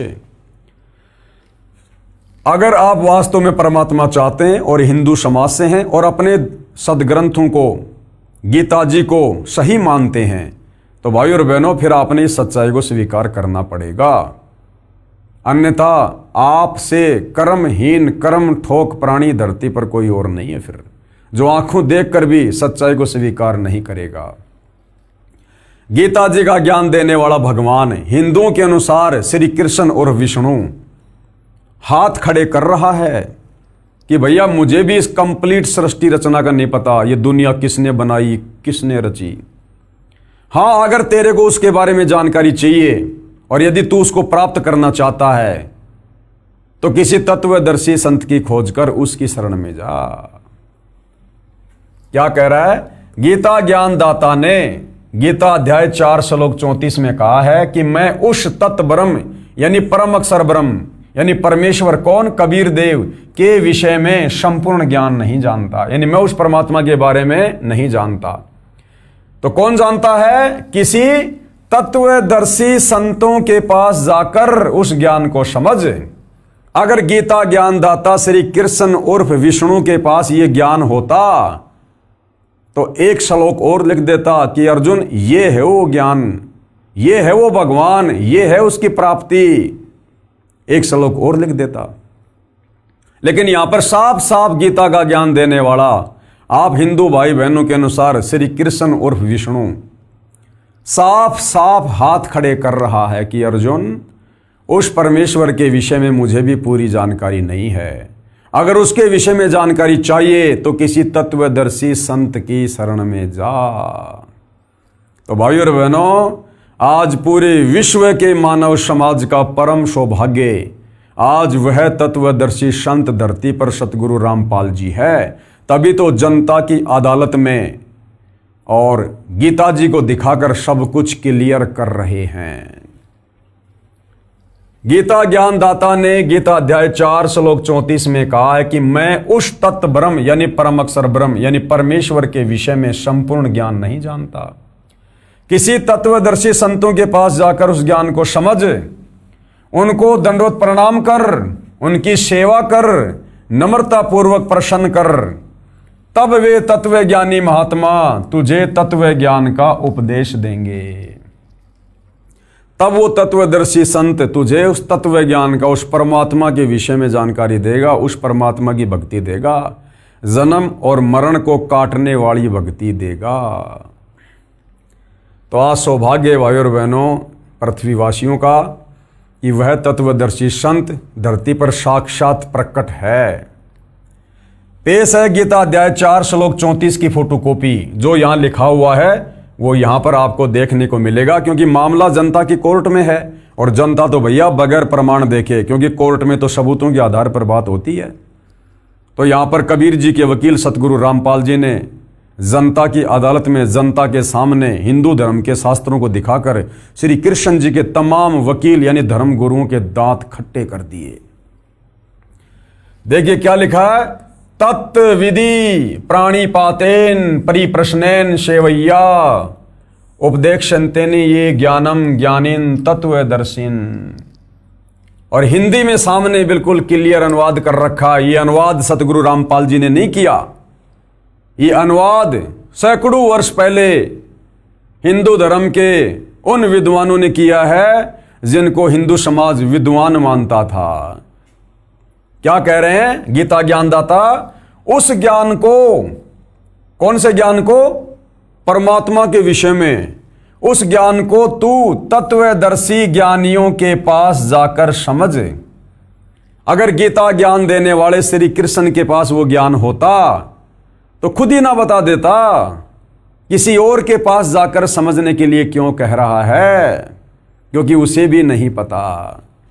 उस ज्ञान को तू तत्वदर्शी ज्ञानियों के पास जाकर समझ। ध्यान से देख लो भाई और बहनों, बड़ा करके दिखाता हूं, कहीं आपको लगे भाई ऐसे दिखा रहे होंगे। ये देखिए, उस ज्ञान को तू तत्वदर्शी ज्ञानियों के पास जाकर समझ, उनको भली भांति दंडवत प्रणाम करने से और उनकी सेवा करने से और कपट छोड़कर सरलता पूर्वक प्रश्न करने से वे परमात्म तत्व को भली भांति जानने वाले यानी पूर्ण परमात्मा के विषय में जानने वाले ज्ञानी महात्मा यानी तत्वदर्शी संत तुझे उस तत्व ज्ञान का उपदेश करेंगे। यानी वो तत्वदर्शी संत तुझे बताएगा कि वास्तव में परमात्मा कौन है, कैसा है, कहाँ रहता है और कैसे मिलता है। तो भाई और बहनों, ये गीता अध्याय 4 श्लोक 34 बिल्कुल क्लियर कर रहा है कि कंप्लीट गॉड के विषय में, कबीर देव के विषय में गीता ज्ञान देता आप लोगों के अनुसार श्री कृष्ण, हमारे अनुसार ब्रह्म, इसको भी कंप्लीट सृष्टि का ज्ञान नहीं है और किसी तत्वदर्शी संत की शरण में जाने का ऑप्शन अर्जुन को दे दिया। तो भला आज हिंदू समाज गीता ज्ञानदाता श्री कृष्ण उर्फ विष्णु अर्थात ब्रह्म की भक्ति करके भला कैसे उस सर्वश्रेष्ठ परमात्मा को प्राप्त कर सकता है, कैसे जन्म और मरण से मुक्ति प्राप्त कर सकता है। तो तत्वदर्शी संत की शरण में जाना पड़ेगा, क्योंकि ये गीता जी निर्देशित कर रही है। यदि आप गीता जी को हिंदुओं का सर्वश्रेष्ठ ग्रंथ मानते हैं तो, अन्यथा यही लक 84 योनि में गधे कुत्ते सूअर बनकर अपना कर्म भोगना पड़ेगा। काल की भक्ति कर करके, ब्रह्मा विष्णु महेश की पूजा कर करके लक 84 योनियों में तरह तरह के शरीर धारण करके कष्ट भोगना पड़ेगा, नरक में भी जाना पड़ेगा और तपतशिला पर भी काल भून भून के खाएगा।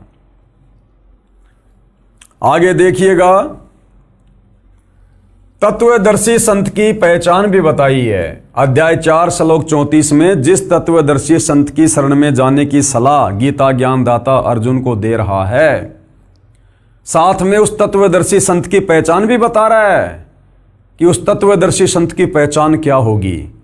तो जो पहचान गीता अध्याय 15 श्लोक 1 से 4 में बताई जा रही है, उस प्रकार से आज तक ये ज्ञान इस धरती पर सतयुग से लेकर वर्तमान समय तक सतगुरु रामपाल जी के अलावा किसी भी धर्म के धर्म गुरु ने नहीं दिया। यानी जिस संसार रूपी उल्टे लटके हुए पेड़ की व्याख्या सतगुरु रामपाल जी ने की है, आज तक किसी भी धर्म गुरु ने करके नहीं बताई। इससे स्वयं सिद्ध होता है कि गीता अध्याय 15 श्लोक 1 से 4 के अनुसार वो तत्वदर्शी संत वर्तमान में सतगुरु रामपाल जी हैं। तो तत्वदर्शी संत की पहचान, तत्वदर्शी संत की क्या पहचान बताई गई है गीता जी में? गीता अध्याय 15 के श्लोक 1 से 4 में स्पष्ट किया है कि ये संसार रूपी पीपल का वृक्ष मानो, उसकी जड़ ऊपर को पूर्ण ब्रह्म यानी परम अक्षर ब्रह्म है। नीचे को तीनों गुण रूप शाखाएं हैं। जो संत इस संसार रूपी वृक्ष के सभी अंगों की जानकारी रखता है, यानी सभी भगवानों की अलग अलग जानकारी दे दे कि ब्रह्मा विष्णु महेश कौन है, ये ब्रह्म कौन है, अक्षर पुरुष क्या है और परम अक्षर ब्रह्म क्या है, वह वेद के तात्पर्य को जानने वाला है, यानी वह तत्वदर्शी संत है। ये देखिएगा गीता अध्याय 15 श्लोक 1, क्योंकि जनता की अदालत में मामला है, प्रमाण तो देने पड़ेंगे। तो पेश है गीता अध्याय 15 श्लोक 1 की फोटोकॉपी। ऊर्ध्वर मूलम अधः शाखम अश्वत्थम प्राहु अव्यम छंदासी यस्य प्रणानी ये तम वेद च वेदवित। अब हमारे नादान धर्म गुरुओं ने इस अध्याय के इस श्लोक में अनुवाद करते समय अड़ंगा कर दिया। उसको भी सतगुरु रामपाल जी ने फिर शुद्ध करके समझाया है। तो गीता अध्याय 15 श्लोक नंबर 1, जिसमें तत्वदर्शी संत की पहचान के विषय में बताया गया है, उसके पश्चात श्री भगवान फिर बोले, हे अर्जुन, आदि पुरुष परमेश्वर मूल रूप वाले और ब्रह्म रूप मुख्य शाखा वाले, जिस संसार रूप पीपल के वृक्ष को अविनाशी कहते हैं, तथा वेद जिसके पत्ते कहे गए हैं, ये इन्होंने गलत अनुवाद कर दिया कि वेद जिसके पत्ते कहे गए हैं। ये यहां पर गलत अनुवाद है। ये सतगुरु रामपाल जी समझाएंगे कि वास्तव में संसार रूपी वृक्ष के जो पत्ते हैं वो कौन हैं, क्या है। जबकि हमारे गीता अनुवादकों ने तत्व ज्ञान के अभाव में क्या लिख दिया, तथा वेद जिसके पत्ते कहे गए हैं, उस संसार रूप वृक्ष को जो पुरुष मूल सहित तत्व से जानता है, वह वेद के तात्पर्य को जानने वाला है, अर्थात वो तत्वदर्शी संत है। अब देखिएगा गीता अध्याय 15 श्लोक 4 में कहा है कि तत्व ज्ञान की प्राप्ति के पश्चात, अर्थात उस तत्वदर्शी संत से नाम उपदेश लेकर तत्व ज्ञान प्राप्ति के बाद परमेश्वर के उस परम पद की खोज करनी चाहिए, यानी सतलोक जाने के लिए फिर भक्ति करके जी जान लगा देनी चाहिए। जहां जाने के पश्चात, कहां, सतलोक जाने के पश्चात साधक यानी भगत कभी लौटकर संसार में नहीं आता। कौन से संसार में? काल के किस ब्रह्मांड में। यह भी स्पष्ट है कि उसी की भक्ति करनी चाहिए। आगे देखिए, पेश है गीता अध्याय 15 श्लोक 4 की फोटोकॉपी। तत् पदम तत् परिमार्गी त्वं यस्मिन् गता न निर्वंतति भूये तम एवं च आद्यम पुरुषम परपदे। और क्या लिखा हुआ यहां पर गीता अध्याय 15 श्लोक 4 कि तत्वदर्शी संत की प्राप्ति के बाद उससे तत्व ज्ञान लेकर, नाम उपदेश लेकर, फिर उस परम अक्षर ब्रह्म कबीर देव की भक्ति करनी चाहिए। उसके पश्चात यानी तत्वदर्शी संत से ज्ञान लेने के बाद, उसके पश्चात उस परम पद रूप परमेश्वर को भली भांति खोजना चाहिए, जिसमें गए हुए पुरुष यानी उस सतलोक में गए हुए भगत फिर लौटकर संसार में नहीं आते, और जिस परमेश्वर से इस पुरातन संसार वृक्ष की प्रवृत्ति विस्तार को प्राप्त हुई है, यानी जिस परमेश्वर ने सारी सृष्टि को रचा है, उसी आदि पुरुष नारायण के मैं शरण हूं। गीता ज्ञानदाता भी कह रहा है कि अर्जुन, उसी परम पुरुष, उसी पुरुष आदि नारायण, उसी आदि पुरुष नारायण यानी उसी परम अक्षर ब्रह्म, उसी कबीर देव की मैं भी शरण में हूं, यानी मेरा भी इष्ट देव वही है। अब बताओ भाई और बहनों, क्या कमी रह गई? अरे गीता ज्ञान देने वाला आप लोगों के अनुसार श्री कृष्ण उर्फ विष्णु खुद गीता अध्याय 15 श्लोक 4 में कह रहा है कि अर्जुन, मैं तुझे तत्वदर्शी संत के माध्यम से जिस परमात्मा की शरण में जाने की सलाह दे रहा हूं, मेरा भी इष्ट देव वही है, मैं भी उसी की शरण में हूं।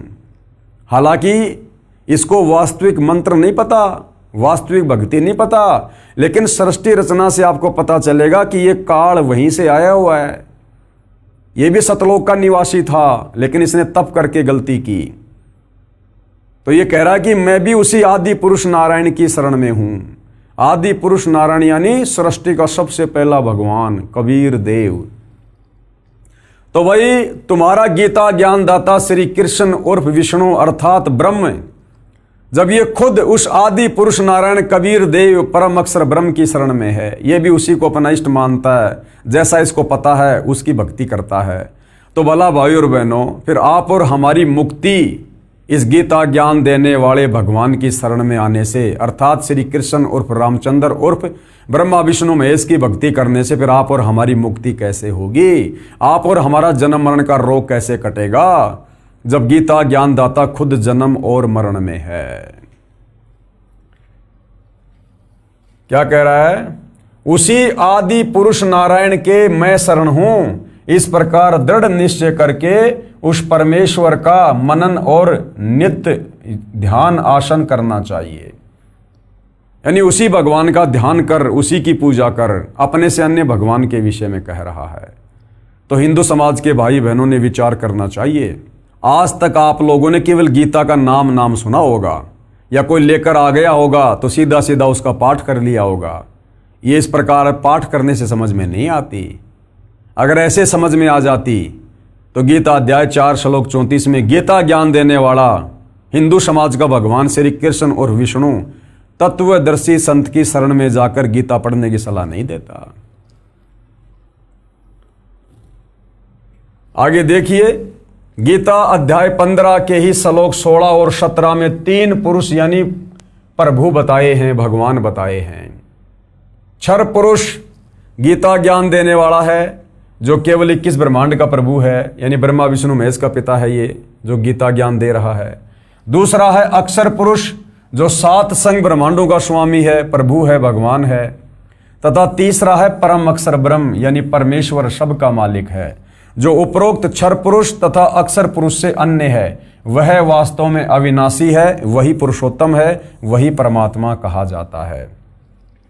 यानी पवित्र गीता जी में भक्ति और भगवान को समझने के लिए बिल्कुल निर्णायक ज्ञान दिया हुआ है, लेकिन हमारे नादान धर्म गुरु तत्व ज्ञान के अभाव में इस ज्ञान को समझ नहीं पाए और इसका अड़ंगा करके भगत समाज में पेश कर दिया और हमें भक्ति और भगवान से सदियों से दूर रखा। पेश है गीता अध्याय 15 श्लोक 16-17 की फोटोकॉपी, देखिएगा। गीता अध्याय 15 श्लोक 16 में 2 भगवान बताए गए हैं, 2 भगवान, ध्यान से देखिए। गीता अध्याय 15 श्लोक 16 की फोटोकॉपी। 2 यानी 2 इमो पुरुषों यानी भगवान है, लोके इस लोक में 2 भगवान हैं। 2 इमो पुरुषों लोके, कौन से? एक है क्षर यानी क्षर पुरुष, च यानी और, दूसरा अक्षर यानी अक्षर पुरुष। क्षर पुरुष और अक्षर पुरुष। एवं च क्षर सर्वाणी भूतानी कूटस्थ अक्षर उच्चते, और इन दोनों के लोकों में रहने वाले जितने भी प्राणी हैं वो भी जन्म मरण में हैं, वो भी अविनाशी नहीं हैं। ये देखिएगा गीता अध्याय 15 श्लोक 16 की फोटोकॉपी, जिसमें 2 भगवान बताए गए हैं।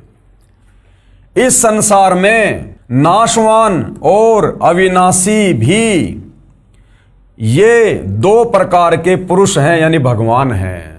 अब नाशवान तो खुद है, ये काल है, गीता ज्ञानदाता ब्रह्म है, क्षर पुरुष, और अविनाशी कह रहा है ये अक्षर पुरुष को, क्योंकि अक्षर पुरुष की उम्र इस क्षर पुरुष से, काल से काफी लंबी है, परंतु मृत्यु उसकी भी होती है। गुरुदेव ने बताया जिस प्रकार एक चीनी मिट्टी का कोई बर्तन होता है, वो अगर हाथ से छूट गया तो वो तुरंत टूट जाएगा, और दूसरा कोई एक लोहे का बर्तन है, कोई स्टील का बर्तन है, वो हाथ से छूट जाएगा तो नहीं टूटेगा, लेकिन लोहे को भी जंग लगेगी, समय चाहे ज़्यादा लगता है। यानी लोहा जो होता है वो भी नाशवान है, उसको भी जंग लगती है और नष्ट होता है।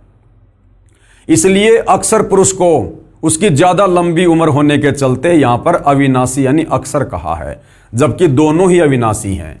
इस संसार में नाशवान और अविनाशी भी ये 2 प्रकार के पुरुष यानी भगवान हैं। और संपूर्ण भूत प्राणियों के शरीर यानी इन लोकों में रहने वाले जितने भी प्राणी हैं उनके शरीर भी नाशवान हैं, और जीवात्मा अविनाशी का। जीवात्मा तो किसी की भी नहीं मरती, ठीक है। तो गीता अध्याय 15 श्लोक 16 में ये 2 भगवान आप जियों के सामने हैं। कौन है? एक तो ये काल है यानी क्षर पुरुष, ब्रह्मा विष्णु महेश का पिता।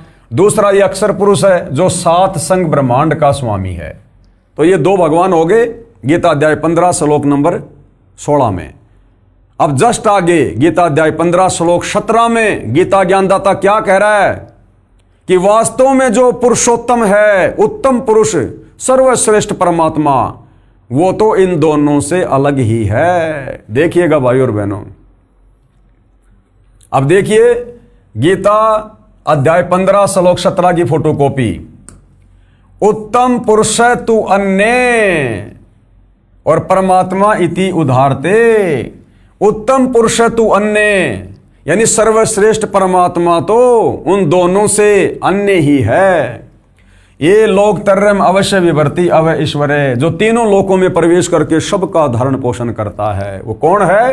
परम अक्षर ब्रह्म कबीर देव। देखिएगा क्या लिखा है, उत्तम पुरुष तो अन्य ही है। उत्तम यानी सर्वश्रेष्ठ और पुरुष यानी परमात्मा भगवान।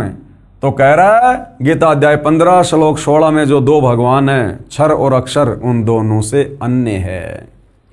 उत्तम पुरुष तो अन्य ही है जो तीनों लोकों में प्रवेश करके यानी काल के किस ब्रह्मांडों में? अक्षर पुरुष के सात्संग ब्रह्मांडों में और ऊपर के सतलोक आदि लोकों में प्रवेश करके सबका धारण पोषण करता है, सारी सृष्टि को चला रहा है। उत्तम पुरुष तो अन्य ही है जो तीनों लोकों में प्रवेश करके सबका धारण पोषण करता है। एवं अविनाशी परमेश्वर और परमात्मा इस प्रकार कहा गया है।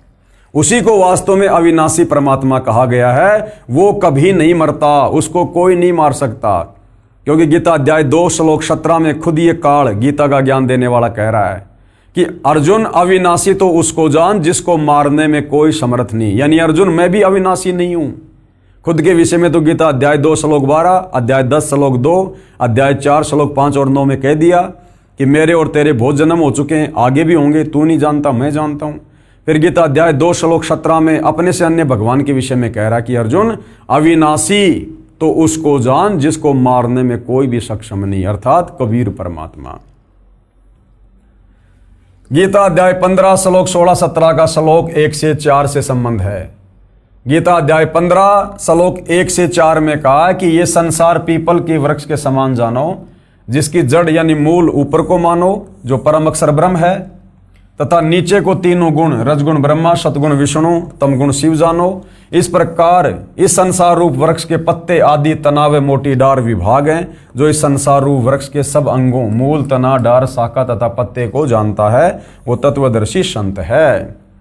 परमेश्वर कबीर जी ने काशी बनारस शहर भारत देश में प्रकट कब?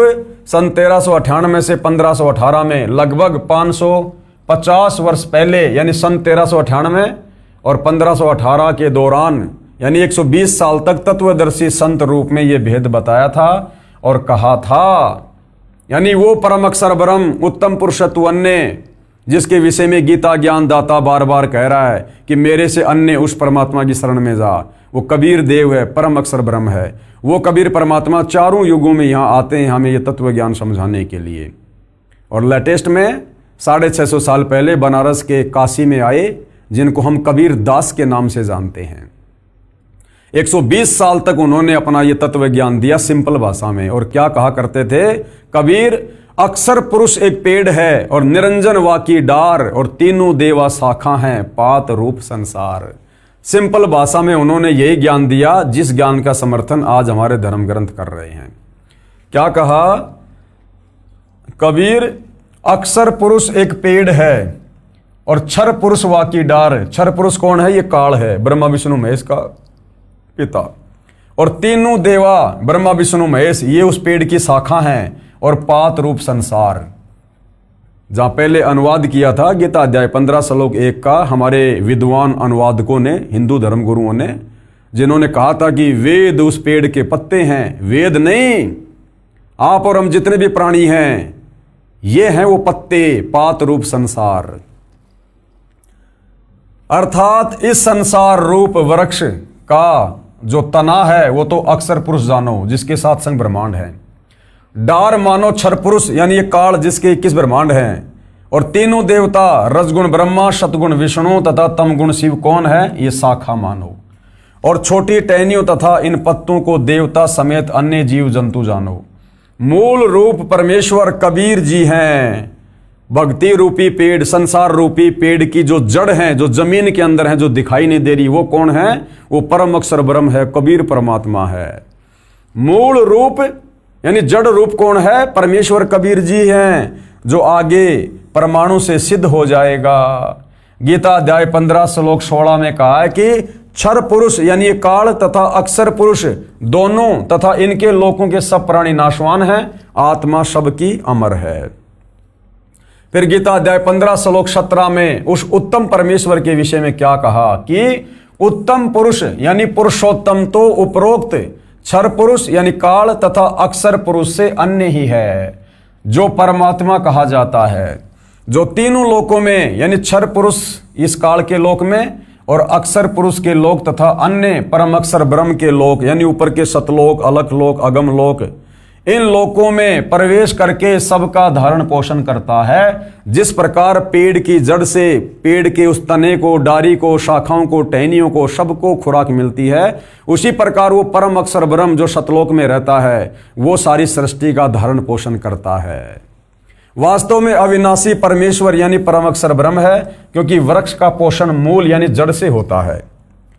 उपरोक्त परमाणु से स्पष्ट हुआ कि श्री विष्णु उर्फ श्री कृष्ण से अन्य परमेश्वर है, यानी गीता ज्ञान दाता से अन्य सर्वश्रेष्ठ परमात्मा है, परम अक्षर ब्रह्म, जो वास्तव में अविनाशी है, यानी उसको मारने में कोई सक्षम नहीं है, और सबका धारण पोषण करता है, सबका उत्पत्ति करता है। सतलोक में सबकी उत्पत्ति उसी कबीर परमात्मा से हुई। वही उत्तम पुरुष यानी पुरुषोत्तम यानी सभी भगवानों में सर्वश्रेष्ठ है, अविनाशी परमेश्वर है, परम शांतिदायक है, क्योंकि सतलोक में फिर कभी जन्म मरण नहीं होता, लड़ाई झगड़ा नहीं होता। वहां पर जन्म मरण से छूटने के लिए गीता ज्ञान देने वाले ने अर्जुन के माध्यम से भगत समाज को उसी अपने से अन्य कबीर परमेश्वर की शरण में जाने के लिए कहा है। तो भाइयों और बहनों, पूरी तरह से इस पवित्र पुस्तक कबीर बड़ा या कृष्ण से जनता की अदालत में, जनता के सामने कबीर परमेश्वर जी के वकील सतगुरु रामपाल जी ने हिंदू धर्म के धर्मशास्त्रों को दिखाकर, विशेषकर पवित्र गीता जी को दिखाकर ये क्लियर कर दिया है कि गीता ज्ञान दाता आप लोगों के अनुसार श्री कृष्ण उर्फ विष्णु के पास में कंप्लीट सृष्टि का ज्ञान नहीं है, कंप्लीट आध्यात्मिक ज्ञान नहीं है। श्री कृष्ण उर्फ विष्णु ये खुद जन्म और मरण में है। श्री कृष्ण उर्फ विष्णु इनके पास में मोक्ष मंत्र नहीं है। इनकी भक्ति करने से जीव आत्मा परम शांति को प्राप्त नहीं हो सकती। 184 योनियों में गधा कुत्ता सुअर बनने से नहीं बच सकती, नरक में जाने से नहीं बच सकती, मरण और बुढ़ापे के कष्ट से नहीं बच सकती। और गीता ज्ञान दाता से अन्य जो सर्वश्रेष्ठ परमात्मा है वो परम अक्षर ब्रह्म है, कबीर देव है, जो तीनों लोकों में प्रवेश करके सबका धारण पोषण करता है। और उस परम अक्षर ब्रह्म की भक्ति चाहिए तो आपने गीता अध्याय 4 श्लोक 34 के अनुसार किसी तत्वदर्शी संत की खोज करनी होगी। वो तत्वदर्शी संत आपको बताएगा कि आपका जन्म मरण से छुटकारा कैसे होगा। और वो तत्वदर्शी संत वर्तमान में धरती पर सतगुरु रामपाल जी हैं। तो जनता की अदालत में कबीर जी के वकील सतगुरु रामपाल जी ने, जो स्वयं ही अपने वकील बनकर खड़े होते हैं, इन्होंने बिल्कुल श्री कृष्ण जी के वकीलों के दांत खट्टे कर दिए। और शिक्षित जनता धीरे धीरे सब कुछ समझ रही है, बुद्धि विवेक का इस्तेमाल कर रही है, और अब अपनी आत्मा के कल्याण के लिए उमड़ उमड़ कर कबीर जी के वकील सतगुरु रामपाल जी की शरण में आकर अपनी आत्मा का कल्याण करवा रही है। तो भाइयों और बहनों, जनता की अदालत में कबीर जी के वकील सतगुरु रामपाल जी की तरफ से हिंदू धर्मशास्त्रों को दिखाकर इसी प्रकार से मुकदमा जारी रहेगा जब तक कबीर जी के वकील सतगुरु रामपाल जी हिंदू धर्मशास्त्रों से प्रमाणित नहीं कर देते हैं कि वास्तव में एक परमेश्वर कौन है, किसकी भक्ति करनी चाहिए, मुक्ति कैसे होगी। और हिंदू धर्म के जो ये भगवान हैं जिनको अज्ञानता में हिंदू भाई बहन सर्वश्रेष्ठ परमात्मा मानते हैं, श्री ब्रह्मा, श्री विष्णु, श्री महेश को, ये नाशवान हैं, इनका जन्म और मरण होता है, ये भी काल के जाल में हैं और इनकी भक्ति से मुक्ति नहीं है। तो मुकदमा लगातार इसी प्रकार जारी रहेगा। कल की डेट में हम फिर से जनता की अदालत में पेश होंगे। आगे की कार्रवाई कल शुरू होगी और आगे की कार्रवाई का टॉपिक है परम अक्षर ब्रह्म की भक्ति से पूर्ण मोक्ष होता है।